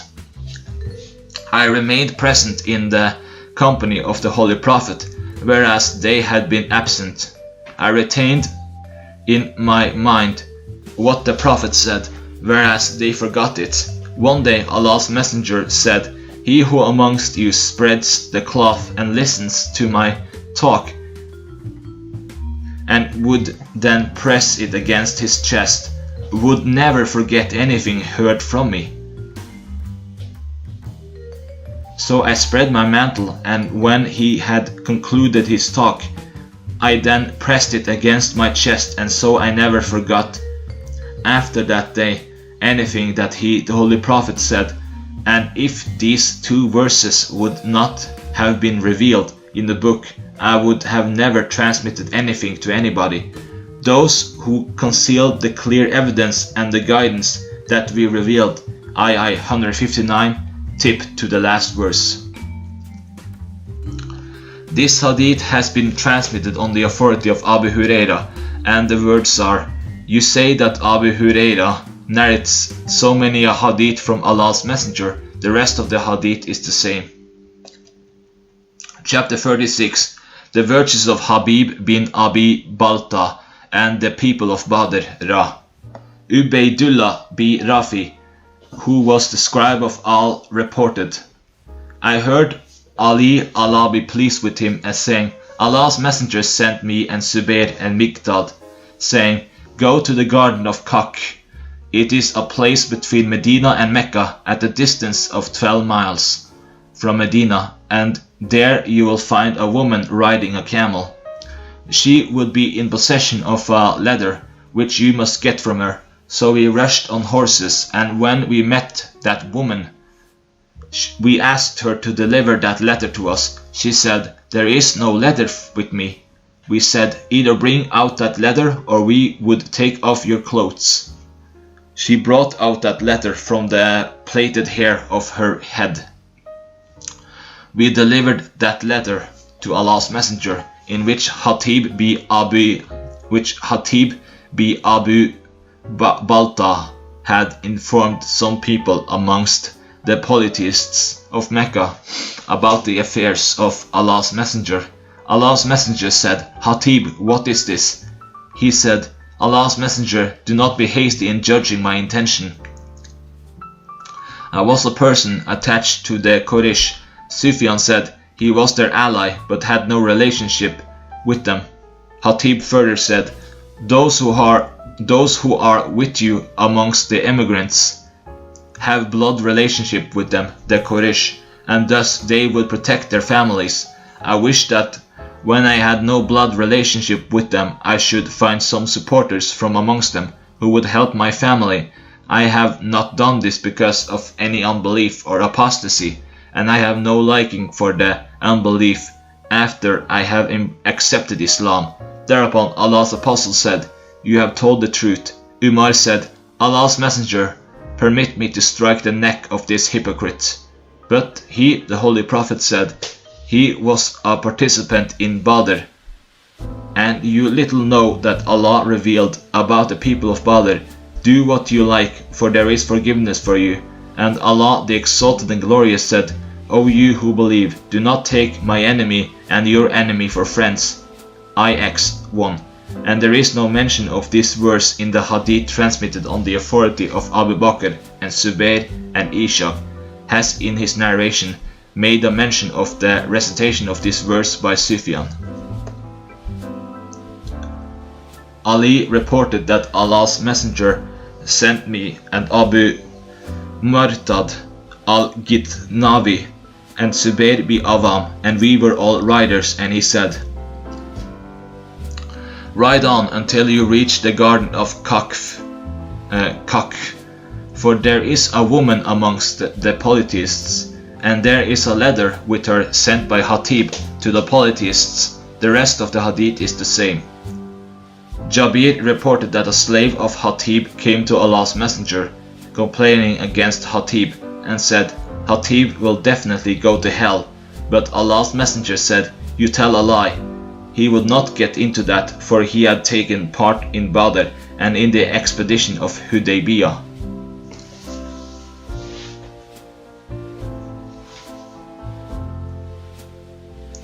Chapter 37. The virtues of the companions of the tree, those who gave their oath of allegiance, Bayat ar-Ridwan Ra. Mubashir reported that she heard Allah's Apostle as saying in presence of Hafsa, "God willing, the people of the tree would never enter the fire of hell, one amongst those who owed allegiance under that." She said, "Allah's Messenger, why not?" He scolded her. Hafsa said, "And there is none amongst you, but shall have to pass over that narrow bridge." Thereupon Allah's Apostle said, "Allah the Exalted and Glorious has said, we would rescue those persons who are God conscious, and we would leave the tyrants to their fate there." XIX 72. Chapter 38. The virtues of the two Asharis, Abu Musa and Abu Amir Ra. Abu Musa reported, "I was in the company of Allah's Apostle as he had been sitting in Jirana, a place between Mecca and Medina, and Bilal was also there. That there came to Allah's Apostle a desert Arab, and he said, 'Muhammad, fulfill your promise that you made with me.' Allah's Messenger said to him, 'Accept glad tidings.' Thereupon the desert Arab said, 'You shower glad tidings upon me very much.' Then Allah's Messenger turned towards Abu Musa and Bilal seemingly in a state of annoyance and said, 'Verily he has rejected glad tidings, but you too should accept them.' We said, 'Allah's Messenger, we have readily accepted them.' Then Allah's Messenger called for a cup of water and washed his hands in that and face too, and put the saliva in it, and then said, 'Drink out of it, and pour it over your faces and over your chest, and gladden yourselves.' They took hold of the cup and did as Allah's Messenger had commanded them to do. Thereupon Salama called from behind the veil, 'Spare some water in your vessel, for your mother also, and they also gave some water which had been spared for her. Abu Burda reported on the authority of his father that when Allah's apostle had been free from the battle of Hunain, he sent Abu Amir as the head of the army of Autas. He had an encounter with Durayd bi As-Sima. Durayd was killed and Allah gave defeat to his friends. Abu Musa said, "He, the Holy Prophet, sent me along with Abu Amir. And Abu Amir received a wound in his knee from the arrow shot by a person of Bani Jusham. It stuck in his knee. I went to him and said, 'Uncle, who shot an arrow upon you?' Abu Amir pointed out to Abu Musa and said, 'Verily that one who shot an arrow upon me, in fact, killed me.' Abu Musa said, 'I followed him with the determination to kill him, and overtook him, and when he saw me he turned upon his heels. I followed him and I said to him, "Don't you feel ashamed that you run? Aren't you an Arab? Why don't you stop?" He stopped and I had an encounter with him, and we exchanged the strokes of swords. I struck him with the sword and killed him. Then I came back to Abu Amir and said, "Verily Allah has killed the one who killed you." And he said, now draw out this arrow." I drew out the arrow, and there came out from that wound water. Abu Amir said, "My nephew, go to Allah's messenger and convey my greetings to him, and tell him that Abu Amir begs you to ask forgiveness for him." And Abu Amir appointed me as the chief of the people, and he died after a short time. When I came to Allah's apostle, I visited him, and he had been lying on the cot woven by strings, and there was no bed over it, and so there had been marks of the strings on the back of Allah's messenger and on his sides. I narrated to him what had happened to us, and narrated to him about Abu Amir, and said to him that he had made a request to the effect that forgiveness should be sought for him from Allah. Thereupon Allah's messenger, may peace be upon him, called for water and performed ablution with it. He then lifted his hands and said, "O Allah, grant pardon to thy servant Abu Amir." The Prophet had raised his hand so high for supplication that I saw the whiteness of his armpits. He again said, "O Allah, grant him distinction amongst the majority of thine created beings, or from amongst the people." I said, "Allah's messenger, ask forgiveness for me too." Thereupon Allah's apostle said, "Allah forgive the sins of Abdullah bin Qais, Abu Musa Ashari, and admit him to an elevated place on the day of resurrection." Abu Burda said, "One prayer is for Abu Amir, and the other is for Abu Musa."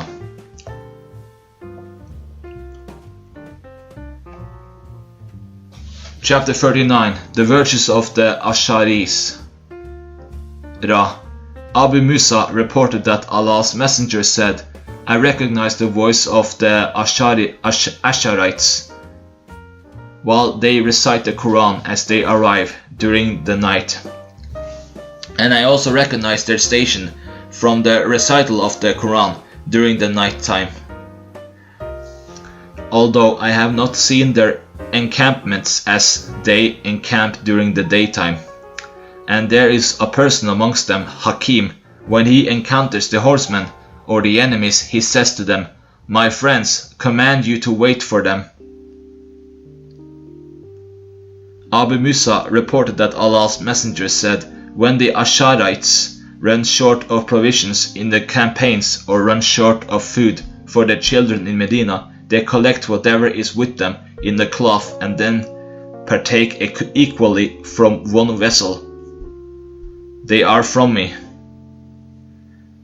and I am from them." Chapter 40. The virtues of Abu Sufyan, Sakir bin Harb. Ibn Abbas reported that the Muslims neither looked to Abu Sufyan with respect, nor did they sit in his company. He, Abu Sufyan, said to Allah's Apostle, confer upon me 3 things. He replied in the affirmative. He further said, I have with me the most handsome and the best woman, Habiba, daughter of Abu Sufyan, marry her. Whereupon he said, yes, and he again said, accept Muawiyah to serve as your scribe. He said, yes. He again said, make me the commander of the Muslim army, so that I should fight against the unbelievers as I fought against the Muslims. He said, yes. Abu Sumnail said, if he had not asked for these 3 things from Allah's Apostle, he would have never conferred them upon him. For it was his habit to accede to everybody's earnest request.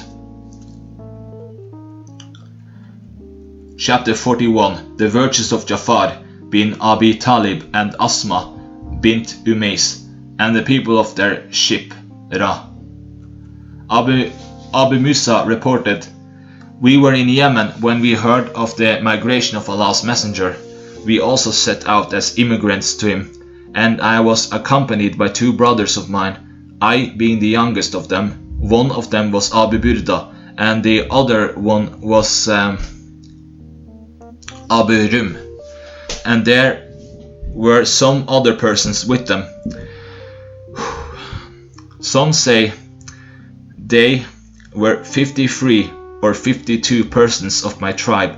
We embarked upon a boat, and the boat sailed away to the Negus of Abyssinia. There we met Ja'far bin Abi Talib and his companions. Ja'far said, Allah's Messenger has sent us here and has commanded us to stay here, and you should also stay with us. So we stayed with him, and we came back to Medina and met Allah's Messenger. When Khaybar had been conquered, he, the Holy Prophet, allocated a share to us, and in the ordinary course he did not allocate the share to one who had been absent on the occasion of the conquest of Khaybar, but conferred a share upon him only who had been present there with him. He, however, made an exception for the people of the boat. This for Ja'far and his companions, he allocated a share to them, and some persons from amongst the people said to us, "This, the people of the boat, we have preceded you in migration." Asma bint Umays, who had migrated to Abyssinia and had come back along with them, along with immigrants, visited Hafsa, the wife of Allah's Apostle. Accordingly, Umar had been sitting with her. Hafsa, as Umar saw Asma, he said, "Who is she?" She, Hafsa, said, "She is Asma, daughter of Umays." He said, "She is an Abyssinian and a sea woman." Asma said, "Yes, it is so." Thereupon Umar said, "We preceded you in migration, and so we have more right to Allah's Messenger as compared with you." At this she felt annoyed and said, "Umar, you are not stating the fact. By Allah, you had the privilege of being in the company of the Messenger who fed the hungry among you and instructed the ignorant amongst you, whereas we had been far from here in the land of Abyssinia amongst the enemies, and that was all for Allah and Allah's Messenger. And by Allah, I would never take food nor take water unless I make a mention to Allah's Messenger of what you have said. We remained in that country in constant trouble and dread, and I shall talk about it to Allah's Messenger. May peace be upon him, and ask him about it. By Allah, I shall not tell a lie and deviate from the truth and add anything to that."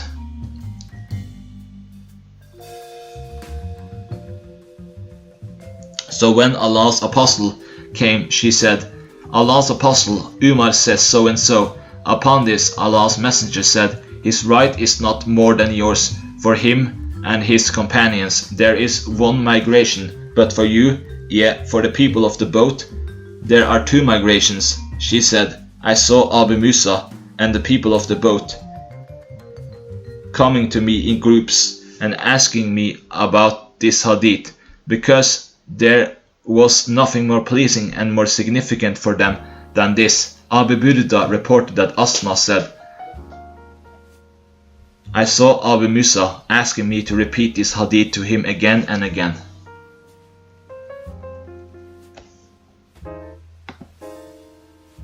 Chapter 42. The virtues of Salman, Bilal and Suhaib Ra. Aid B. Amr reported that Abu Sufyan came to Salman, Suhaib and Bilal in the presence of a group of persons. They said, by Allah, the sword of Allah did not reach the neck of the enemy of Allah as it was required to reach. Thereupon Abu Bakr said, do you say this to the old man of the Quraysh and their chief? Then he came to Allah's apostle, may peace be upon him, and informed him of this. Thereupon he, the Holy Prophet, said, Abu Bakr, you have perhaps annoyed them, and if you annoyed them, you have in fact annoyed your Lord. So Abu Bakr came to them and said, O my brothers, I have annoyed you. They said, no, our brother, may Allah forgive you. Chapter 43. The virtues of the Ansar Ra. Jabir b. Abdullah reported that it was concerning them, the Ansar, that this verse was revealed, that when the two groups amongst you were about to lose heart and Allah was the guardian of them both. This concerned Banu Salama and Banu Haritha. And we did not like that Allah, the exalted and glorious, should not have revealed this verse, for the fact that Allah gave an assurance of being the guardian of both. Sayyid b. Arqam reported that Allah's messenger said, O Allah, grant forgiveness to the Ansar, the offspring of the Ansar, and the offspring of the offspring of the Ansar. This hadith has been narrated on the authority of Shulba with the same chain of transmitters. Anas reported that Allah's messenger sought forgiveness for the Ansar, and he said, I think he also sought forgiveness for the children of the Ansar and the slaves and the freed men of the Ansar. I have no doubt about it. Anas reported that Allah's messenger saw children and women of the Ansar coming back from a wedding feast. Allah's apostle stood up motionless as a mark of respect and said, O Allah, bear witness, and addressing the Ansar said, You are dearest to me amongst people, and said, O Allah, bear witness, and addressing the Ansar said, You are dearest to me amongst people, and he meant Ansar. Anas b. Malik reported that a woman from the Ansar came to Allah's messenger, and Allah's messenger stood aside with her and said, By him in whose hand is my life, you are dearest to me amongst the people. He repeated it thrice. This hadith has been reported on the authority of Shuba with the same chain of transmitters. Anas b. Malik reported Allah's messenger as saying, The Ansar are my family and my trusted friends, and the people would increase in number, whereas they, the Ansar, would become less and less. So appreciate the deeds of those from amongst them who do good and overlook their failings.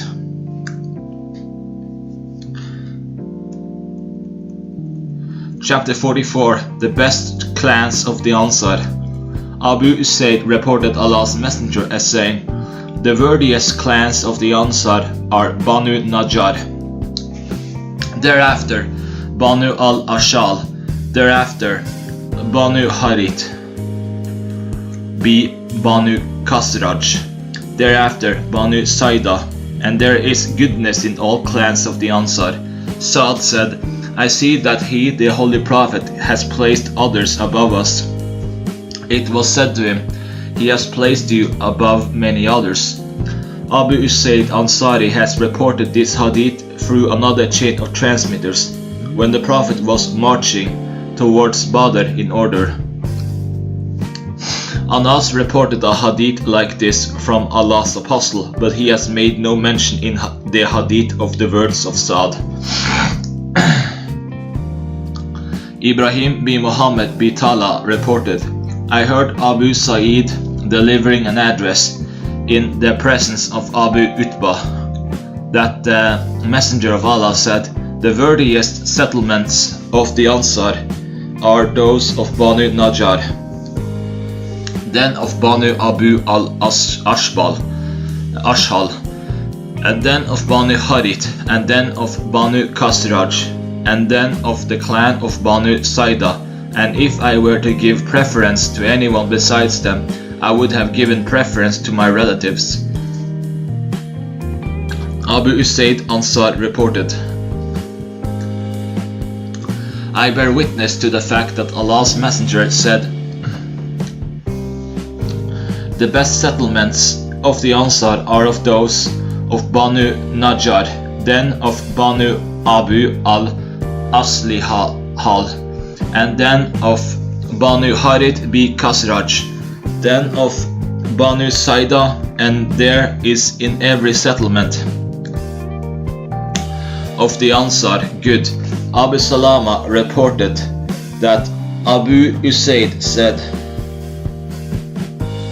"Can I tell a lie about Allah's Messenger? And if I were a liar, I would have started with my tribe Banu Saida."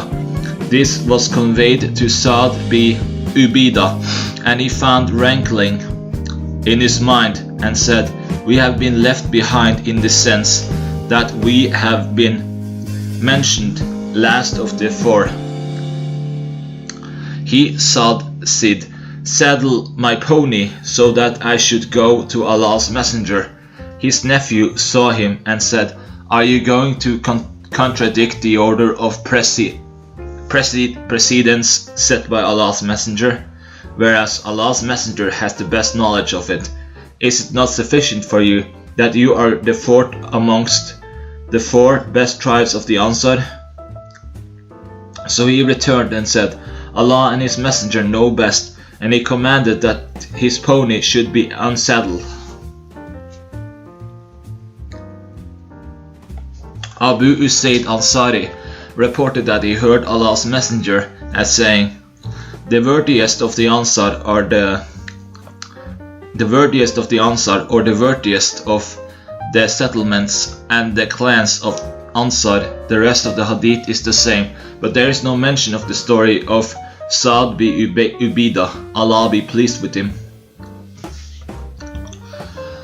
Abu Hurairah reported Allah's Messenger as saying, in a large gathering of the Muslims, "Should I not tell you of the best clans of the Ansar?" They said, "Allah's Messenger, kindly do this." Thereupon Allah's Messenger said, "That is Banu Abd al-Ashal." They said, "Allah's Messenger, then next." He said, "Banu Najjar." They again said, "Allah's Messenger, then next." He said, "Then of Banu Harith bi Khazraj." They then said, "Allah's Messenger, then next." He said, "Then of Banu Saida." They said, "Allah's Messenger, then next." He said, "There is good in all the clans of the Ansar." It was upon this that Sa'd bin Ubadah stood up in annoyance and said, "Are we the last of the four, as Allah's Messenger has determined the order of precedence of their clans?" He decided to talk with Allah's Messenger, on this issue, but the people of his tribe said to him, "Be seated, are you not happy with this that Allah's messenger has mentioned your clan as one of the 4 best clans, and those whom he left and did not mention the order of their precedence are more than those whom he mentioned?" And Sa'd bin Ubadah dropped the idea of talking to Allah's messenger on this issue. Chapter 45. Keeping good company with the Ansar Ra. Anas bin Malik reported, "I set out along with Jabir bin Abdullah al-Bajali on a journey, and he used to serve me.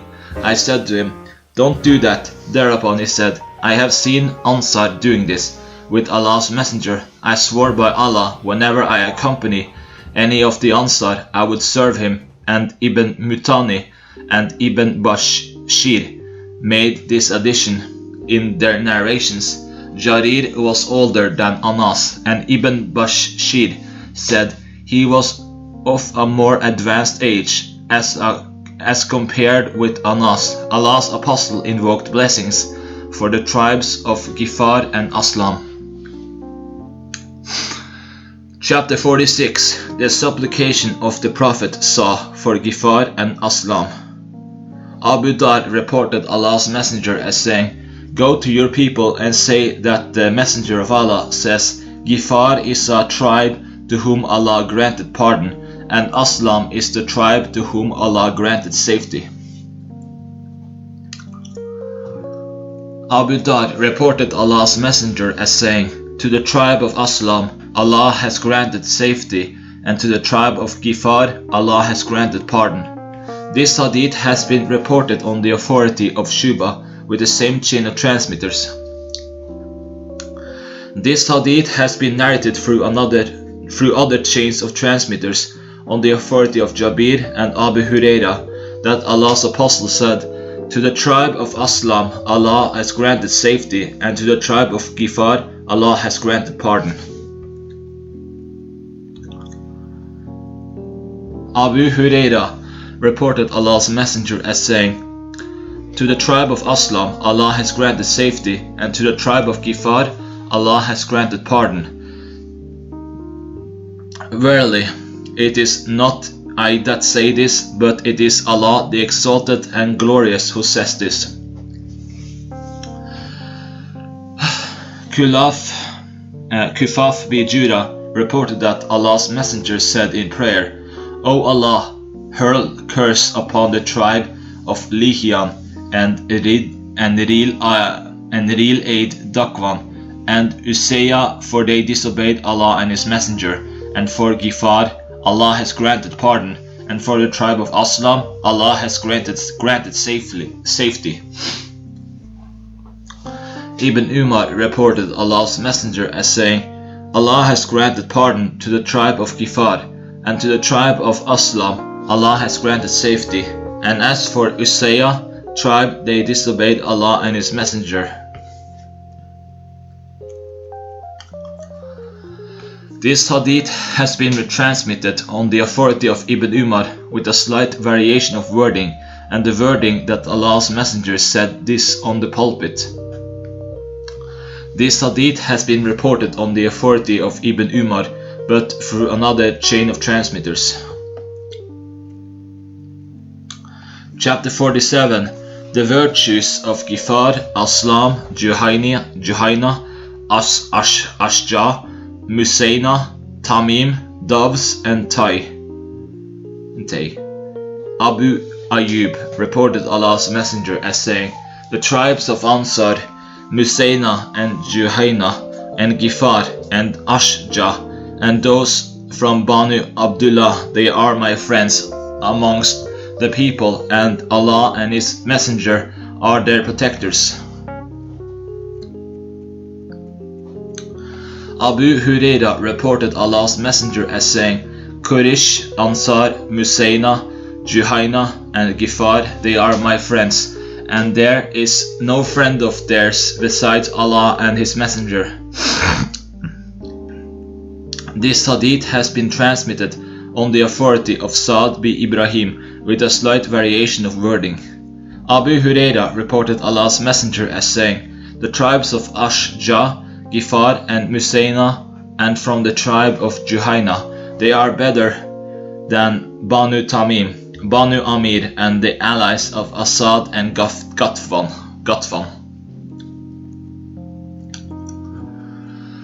Abu Huraira reported Allah's Messenger as saying, "By him in whose hand is the life of Muhammad, the tribes of Gifar, Aslam, Musaina, or from the tribe of Juhayna, or from the tribe of Musaina, they would be better in the eye of Allah than Asad, Ta'i, and Gatfan on the day of resurrection."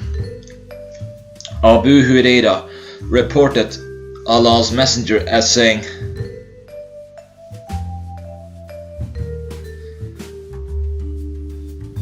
"Aslam, Gifar, or some people from Musaina, Juhayna, with the variation of words, are better in the eye of Allah than Asad, Gatfan, Hawisin, and Tamim." The narrator said, "I think he also said on the day of resurrection."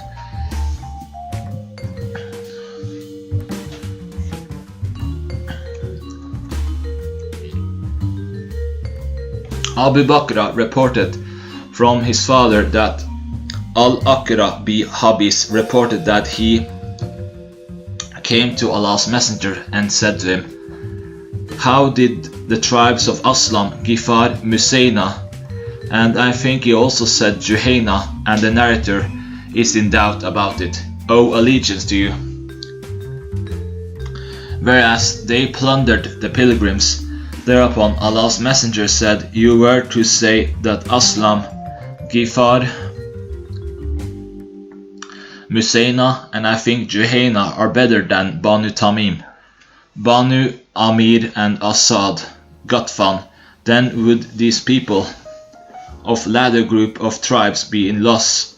He said, "Yes." Thereupon he, the Holy Prophet, said, "By him in whose hand is my life, these people are better than Banu Tamim, Banu Amir, Asad and Gatfan."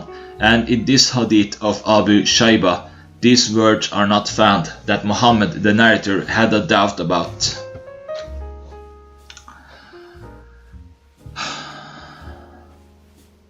This hadith has been narrated on the authority of Abu Yaqub Dabi, with the same chain of transmitters, but with a slight variation of wording.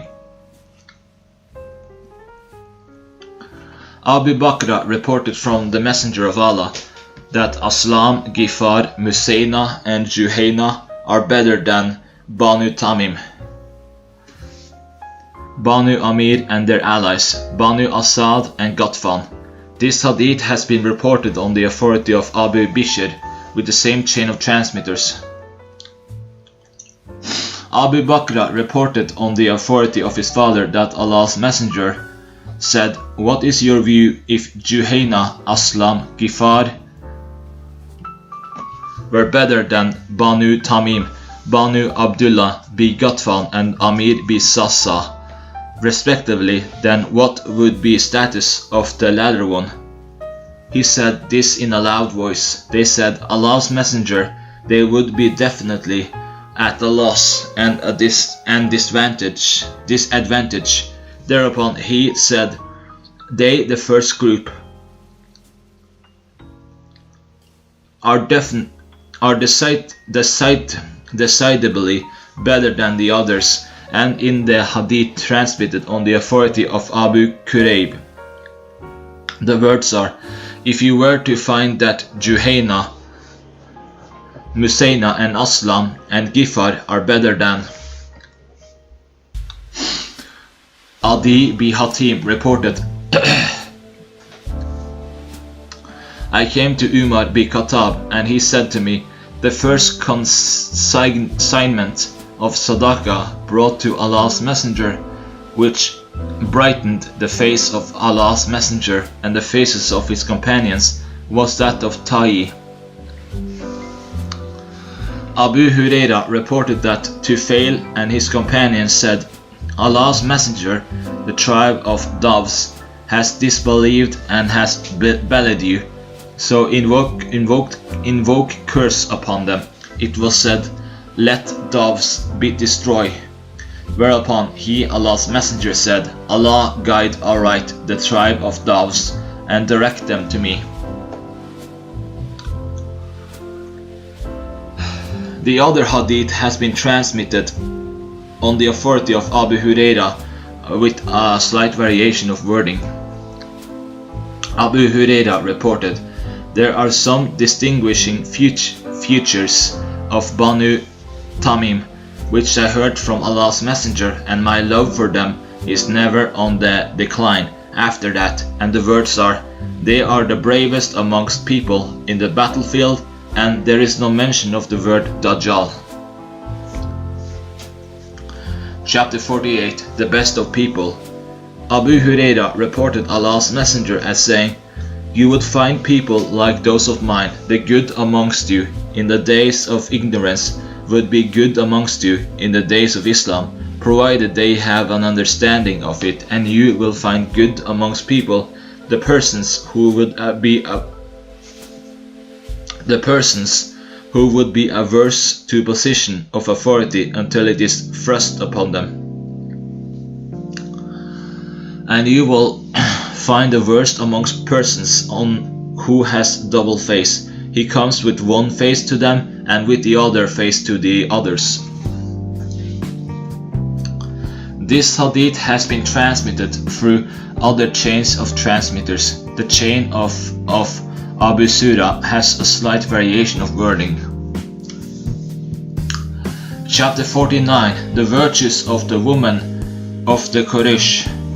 Abu Huraira reported Allah's messenger as saying, good amongst the women are those who ride camels. One of them said, they are pious women of the Quraysh, and the other one said, the women of the Quraysh are kind to the orphans in their childhood and look after the wealth of their spouses.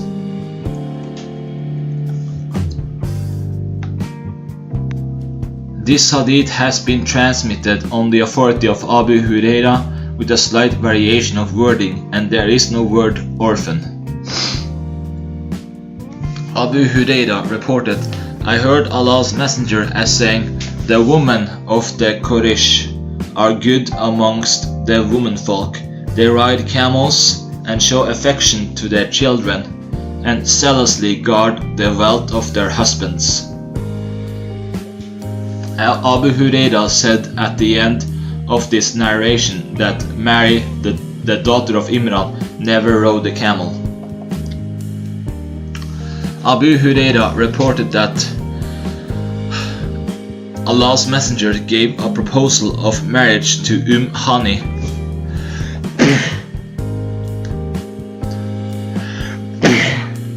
the daughter of Abu Talib, whereupon she said,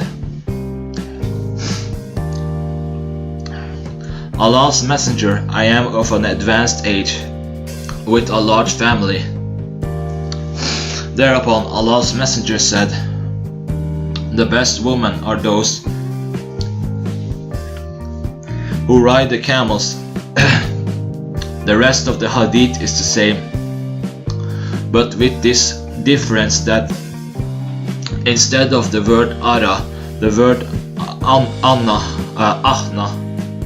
has been used, and the complete sentence is like this, that they treat children in their childhood with affection.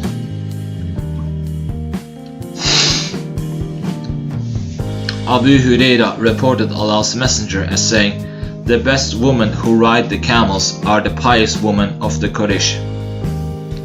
They treat with affection children in their childhood and keep a strict watch on the wealth of their spouses. This hadith has been reported on the authority of Abu Huraira with the same chain of transmitters. Chapter 50. The Prophet saw established bands of brotherhood among his companions. Anas reported that Allah's messenger established fraternity between Abu Ubaidah bin Jarrah and Abu Talha. It was said to Anas bin Malik, You must have heard this, that Allah's Messenger said, There is no alliance, health of brotherhood in Islam. Anas said, Allah's Messenger established the bond of fraternity between the Quraysh and the Ansar in his home. Anas reported Allah's Messenger established fraternity between the Quraysh and the Ansar in his house at Medina.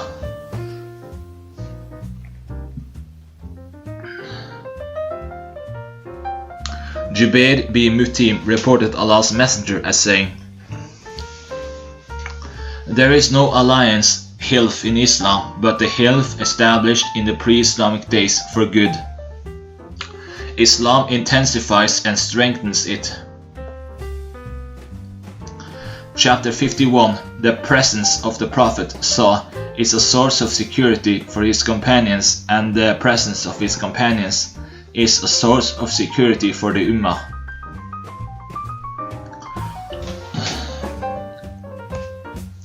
Abu Burda reported on the authority of his father, We offered the sunset prayer along with Allah's apostle.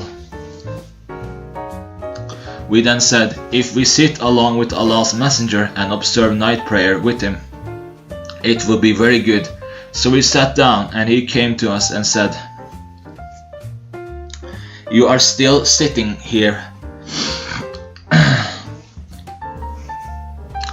I said, Allah's Messenger, we observed evening prayer with you. Then we said, Let us sit down and observe night prayer along with you. Whereupon he said, You have done well, or you have done right. He then lifted his head towards the sky, and it often happened that as he lifted his head towards the sky, he said, The stars are a source of security for the sky, and when the stars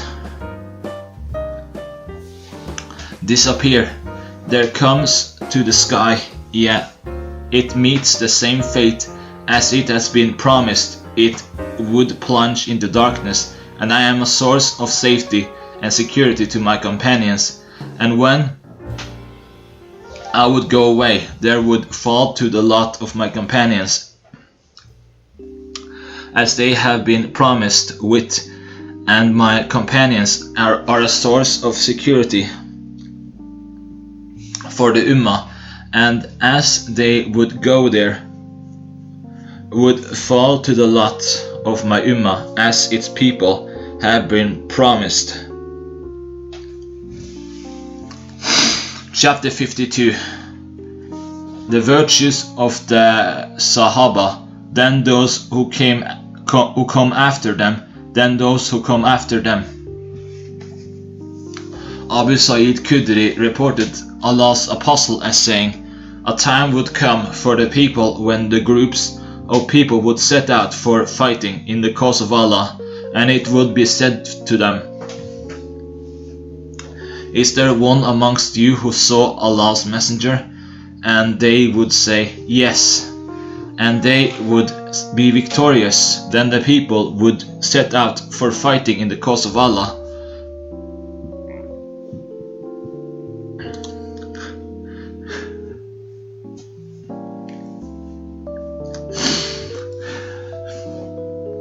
And it would be said to them, Is there one amongst you who saw those who have had the privilege of sitting in the company of Allah's Messenger? And they would say, Yes, and victory would be granted to them. Then a group of persons would set out for fighting in the cause of Allah, and it will be said to them, Is there one amongst you who saw one of those who saw those who had the privilege of sitting in the company of Allah's Messenger?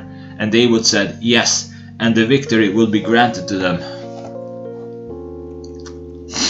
Abu Sa'id Khudri reported Allah's Messenger as saying, There would come to the people a time when a detachment would be sent for fighting in the cause of Allah, And they would say, "See if you can find amongst them someone from amongst the companions of Allah's apostle." They would find a person and they would be granted victory because of him. Then a second detachment would be sent to them, and they would say, "Do you find amongst them one who had the privilege of seeing the companions of the messenger of Allah?" And the victory would be granted to them because of him. Then the third detachment would be sent, and it would be said to them, "See if you find amongst them who had the honor of seeing one who saw those who saw the companions of Allah's apostle." Then the fourth detachment would be sent, and it will be said to him, "See if you find amongst them one who had the privilege of seeing one who saw those who saw the companions of Allah's apostle." And a person would be found, and they would be granted victory because of him. Abdullah reported Allah's messenger as saying, "The best of my ummah would be those of the generation nearest to mine, then those nearest to them, then those nearest to them. Then people would come whose witness would precede the oath, and the oath will precede the witness." Hanad has not made the mention of Qarn. In his narration, Qutayba said that instead of the word Qaum, the word Aqwam has been used. Abdullah reported, "It was asked from Allah's apostle, who amongst the people were the best? He said, people of my generation, then those next to them, then those next to them, then there would come a people whose evidence would precede their oath, and their oath would precede their evidence. Ibrahim said, they forbade us to make vows and bear witness when we were too young." This hadith has been transmitted by Mansur on the authority of Abu al-Awas and Jarir with a slight variation of wording. Abdullah bin Masud reported Allah's apostle as saying, "The best among people are of my generation, then those next to them." The narrator said, "I do not know whether he said it 3 times or 4 times. Then there would follow after them such persons whose evidence would precede the oath, and in case of some others, the oath would precede the evidence." Abu Hurairah reported Allah's messenger, may peace be upon him, as saying, "The best age of my ummah is one in which I was sent by Allah as an apostle." Then the one next to that, the narrator said, "And Allah knows best whether he stated this 3rd time or not." Then there would come people who would love to look bulky, and they would hasten to the witness box before they are asked to bear witness. This hadith has been reported on the authority of Abu Hurairah through another chain of transmitters, but with this variation that Abu Hurairah said, "I do not know whether he, the Holy Prophet, said these words then next, twice or thrice." Imran bin Hussein reported Allah's messenger as saying, "The best among you are the people who belong to my age, then those next to them, then those next to them, then those next to them." Imran said, "I do not know whether Allah's messenger said twice or thrice the words then next after saying about his own age, but he then said, Then after them, after successors of those who would succeed them, would come a people who would give evidence before they are asked for it, and would be dishonest and not trustworthy, who would make vows but would not fulfill them, and would be significant in being bulky.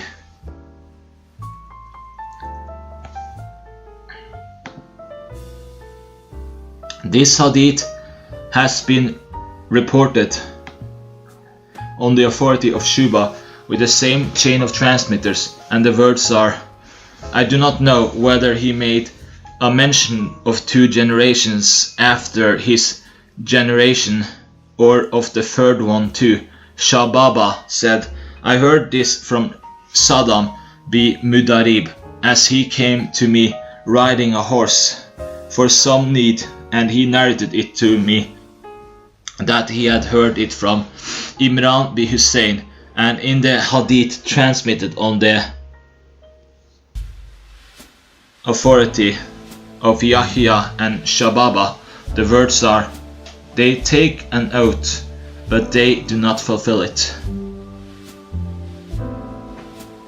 And in the hadith transmitted on the authority of Bas, there the word is Yafun, as transmitted on the authority of Ibn Jafar. This hadith has been narrated on the authority of Imran bi Hussein through another chain of transmitters, and the words are, the best generation of this ummah is the generation to which I have been sent, then the next one. And there is an addition in the hadith transmitted on the authority of Abu Uwana, and the words are, and Allah knows best whether he made a mention of the 3rd generation or not. The rest of the hadith is the same as transmitted by Saddam on the authority of Imran, and in the hadith transmitted by Hisham on the authority of Qatada, there is an addition of these words, they take an oath, whereas they are not asked to take. Aisha reported that a person asked Allah's apostle as to who amongst the people were the best. He said, of the generation to which I belong, then of the 2nd generation adjacent to my generation, then of the 3rd generation adjacent to the 2nd generation.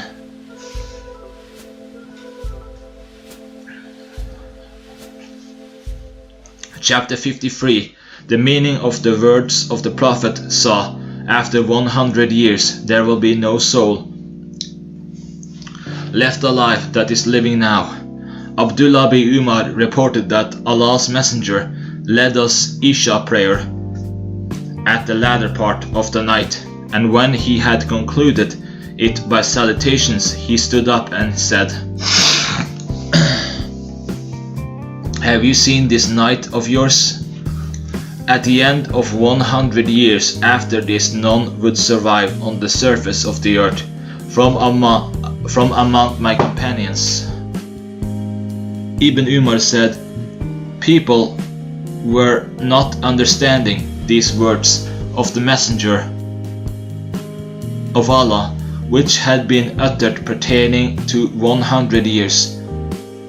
Allah's Messenger in fact meant by these words that on that day none from amongst those who had been living upon the earth from amongst his companions would survive after 100 years, and that would be the end of this generation. This hadith has been transmitted by Suri on the authority of Mamar. Jabir bin Abdullah reported, I heard Allah's Messenger as saying, this 1 month before his death, you asked me about the last hour, whereas its knowledge is with Allah. I, however, take an oath and say that none upon the earth, the created beings, from amongst my companions would survive at the end of 100 years. This hadith has been narrated on the authority of Ibn Jurayj with the same chain of transmitters, but there is no mention of the words 1 month before his death.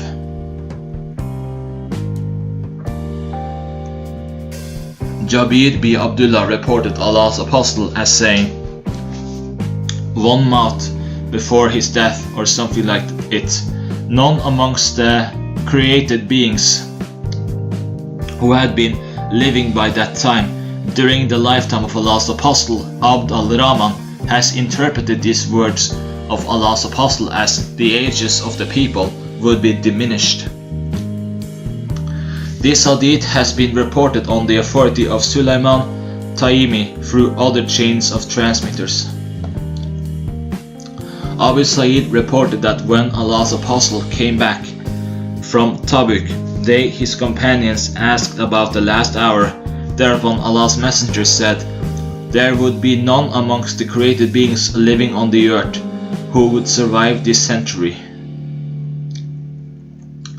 Jabir bin Abdullah reported that Allah's messenger said, none amongst the created beings from my companions would survive after 100 years. Salim said, we made a mention of it to him. Jabir, whereupon he said, it means those who had been living on that day. Chapter 54. The prohibition of reviling the companions. Ra. Abu Huraira reported Allah's messenger as saying, do not revile my companions, do not revile my companions, by him in whose hand is my life. If one amongst you would have spent as much gold as Uhud, it would not amount to as much as one much on behalf of one of them, or half of it. Abu Sa'id reported, there was some altercation between Khalid bin Walid and Abd al-Rahman bin Auf, and Khalid reviled him. Thereupon Allah's messenger said, none should revile my companions, for if one amongst you were to spend as much gold as Uhud, it would not amount to as much as one mud of one of them, or half of it.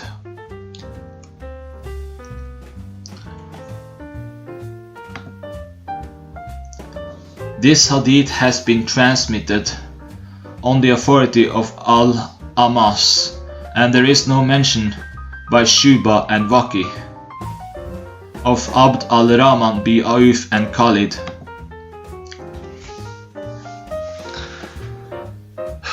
Chapter 55. The virtues of Uwais al-Qarani. Ra. Usaid bin Jabir reported that a delegation from Kufa came to Umar, and there was a person amongst them who jeered at Uwais. Thereupon Umar said, is there amongst us one from Qaran? That person came, and Umar said, verily Allah's messenger has said, there would come to you a person from Yemen who would be called Uwais, and he would leave none in Yemen behind him except his mother, and he would have the whiteness due to leprosy, and he supplicated Allah, and it was cured except for the size of a dinar or dirham. He who amongst you meets him should ask him to supplicate for forgiveness from Allah for you. Umar bin Khattab reported, I heard Allah's messenger as saying, worthy amongst the successors would be a person who would be called Uwais. He would have his mother living with him, and he would have a small sign of leprosy. Ask him to beg pardon for you from Allah. Usaid bin Jabir reported that when people from Yemen came to help the Muslim army, at the time of jihad, he asked them, "Is there amongst you Uwais bi Amir?" He continued finding him out until he met Uwais. He said, "Are you Uwais bi Amir?" He said, "Yes." He said, "Are you from the tribe of Karam?" He said, "Yes." He Hadrat Umar again said, "Did you suffer from leprosy, and then you were cured from it, but for the space of a dirham?" He said, "Yes." He Umar said, "Is your mother living?" He said, "Yes." He Umar said, "I heard Allah's messenger say, there would come to you Uwais bi Amir with a reinforcement from the people of Yemen. He would be from Qaran, the branch of Murid. He had been suffering from leprosy, from which he was cured but for a spot of a dirham. His treatment with his mother would have been excellent. If he were to take an oath in the name of Allah, he would honor that. And if it is possible for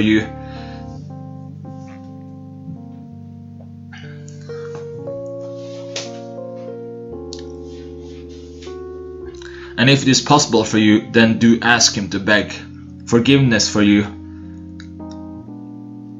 from your Lord." So he Uwais begged forgiveness for him. Umar said, "Where do you intend to go?" He said, "To Kufa."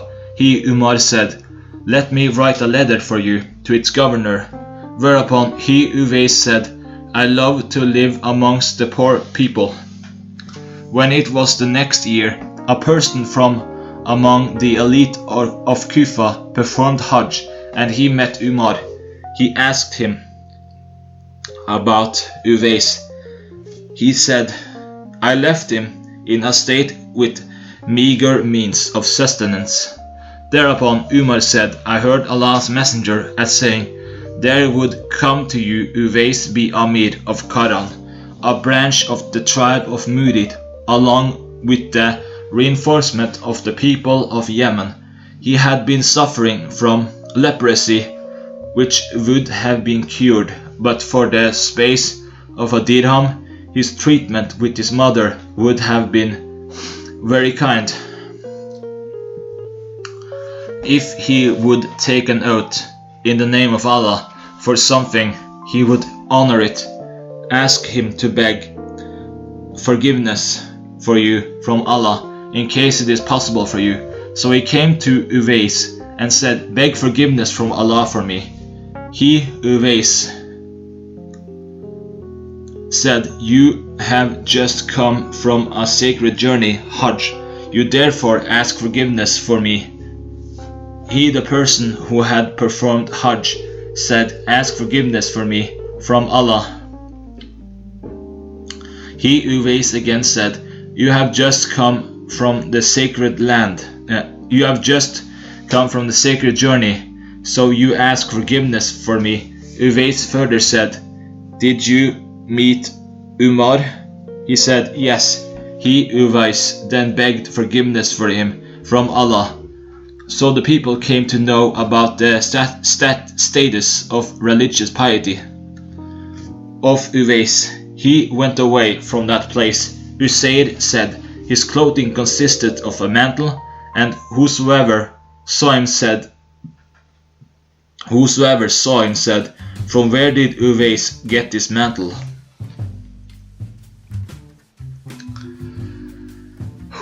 Chapter 56. The advice of the Prophet saw concerning the people of Egypt. Abu Dhar reported Allah's messenger as saying, "You would soon conquer a land where people are in the habit of using foul language. They have a right of kinship upon you. And when you see two persons fighting for the space of a brick, then get out of that." He Abu Dhar then happened to pass by Rabila and Abd al-Rahman, the two sons of Shurabil bi Hassana, and they had been disputing for the space of a brick. So he left the land. Abu Dhar reported Allah's messenger as saying, "You would soon conquer Egypt, and that is a land which is known as the land of Al-Kirat. So when you conquer it, treat its inhabitants well, for there lies upon you the responsibility because of blood tie or relationship of marriage with them."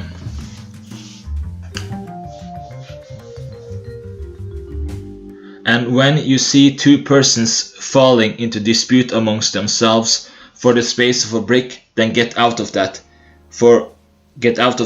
He, Abu Dhar, said, "I saw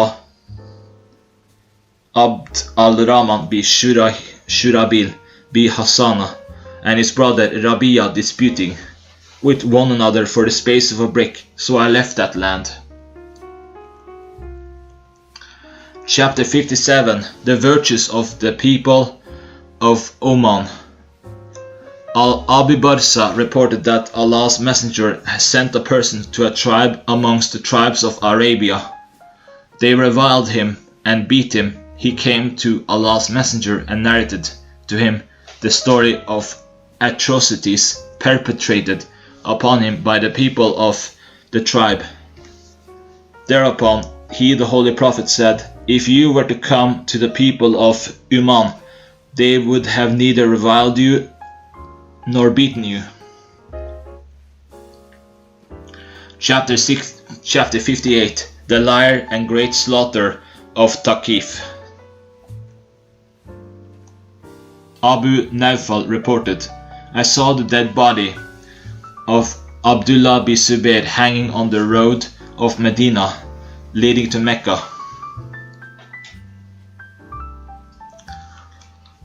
The Quraysh passed by it, and other people too. That Abdullah bin Umar happened to pass by it. He stood up there and said, 'May there be peace upon you.' Abu Kubayb, the kunya of Hadrat Abdullah bin Zubayr. May there be peace upon you.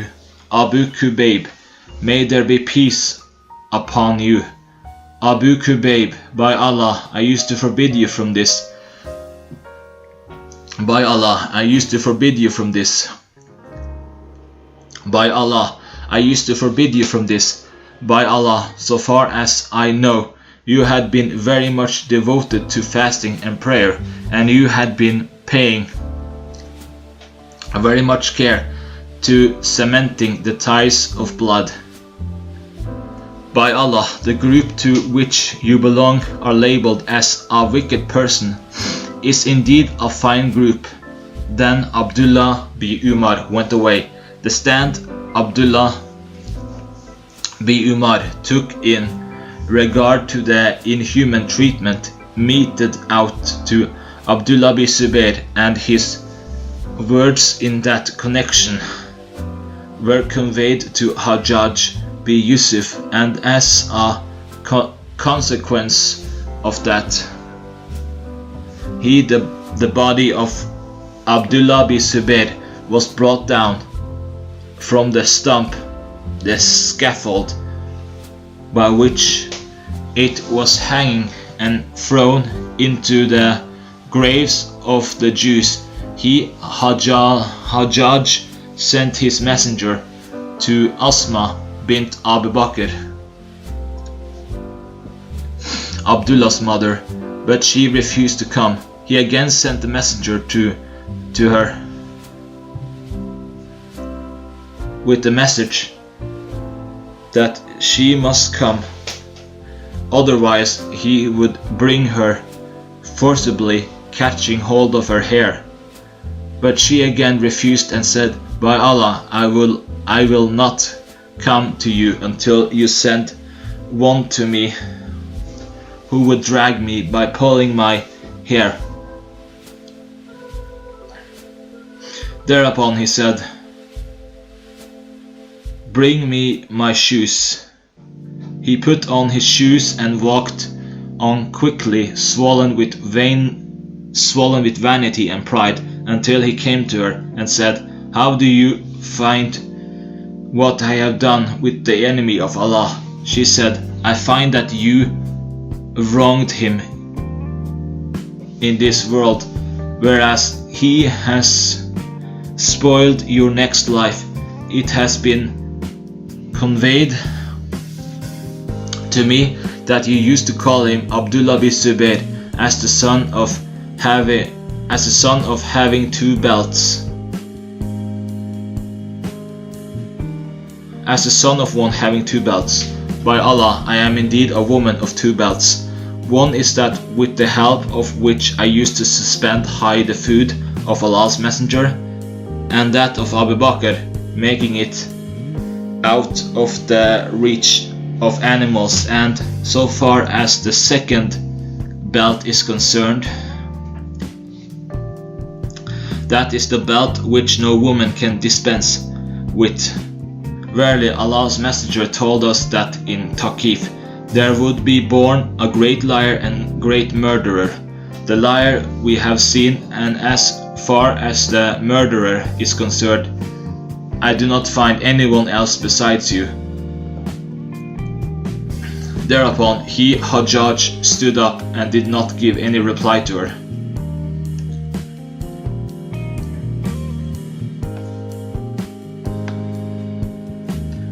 Chapter 59. The virtues of the persons. Abu Huraira reported Allah's Messenger as saying, "If the din were at the Pleiades, even then a person from Persia would have taken hold of it, or one amongst the Persian descent would have surely found it."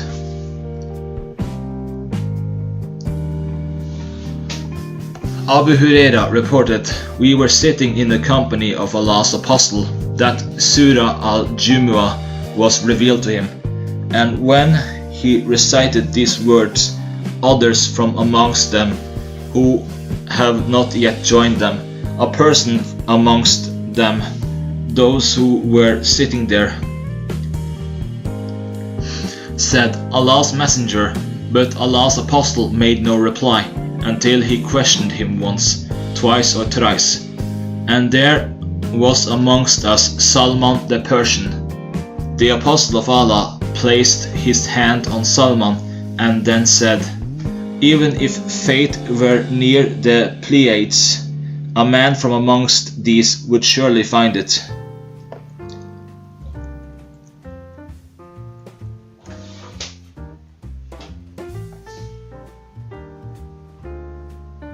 Chapter 60.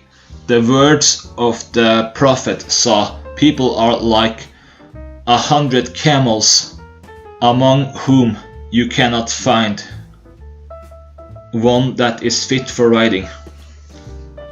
Ibn Umar reported Allah's Messenger as saying, "You would find people like 100 camels, and you would not find even one camel fit for riding."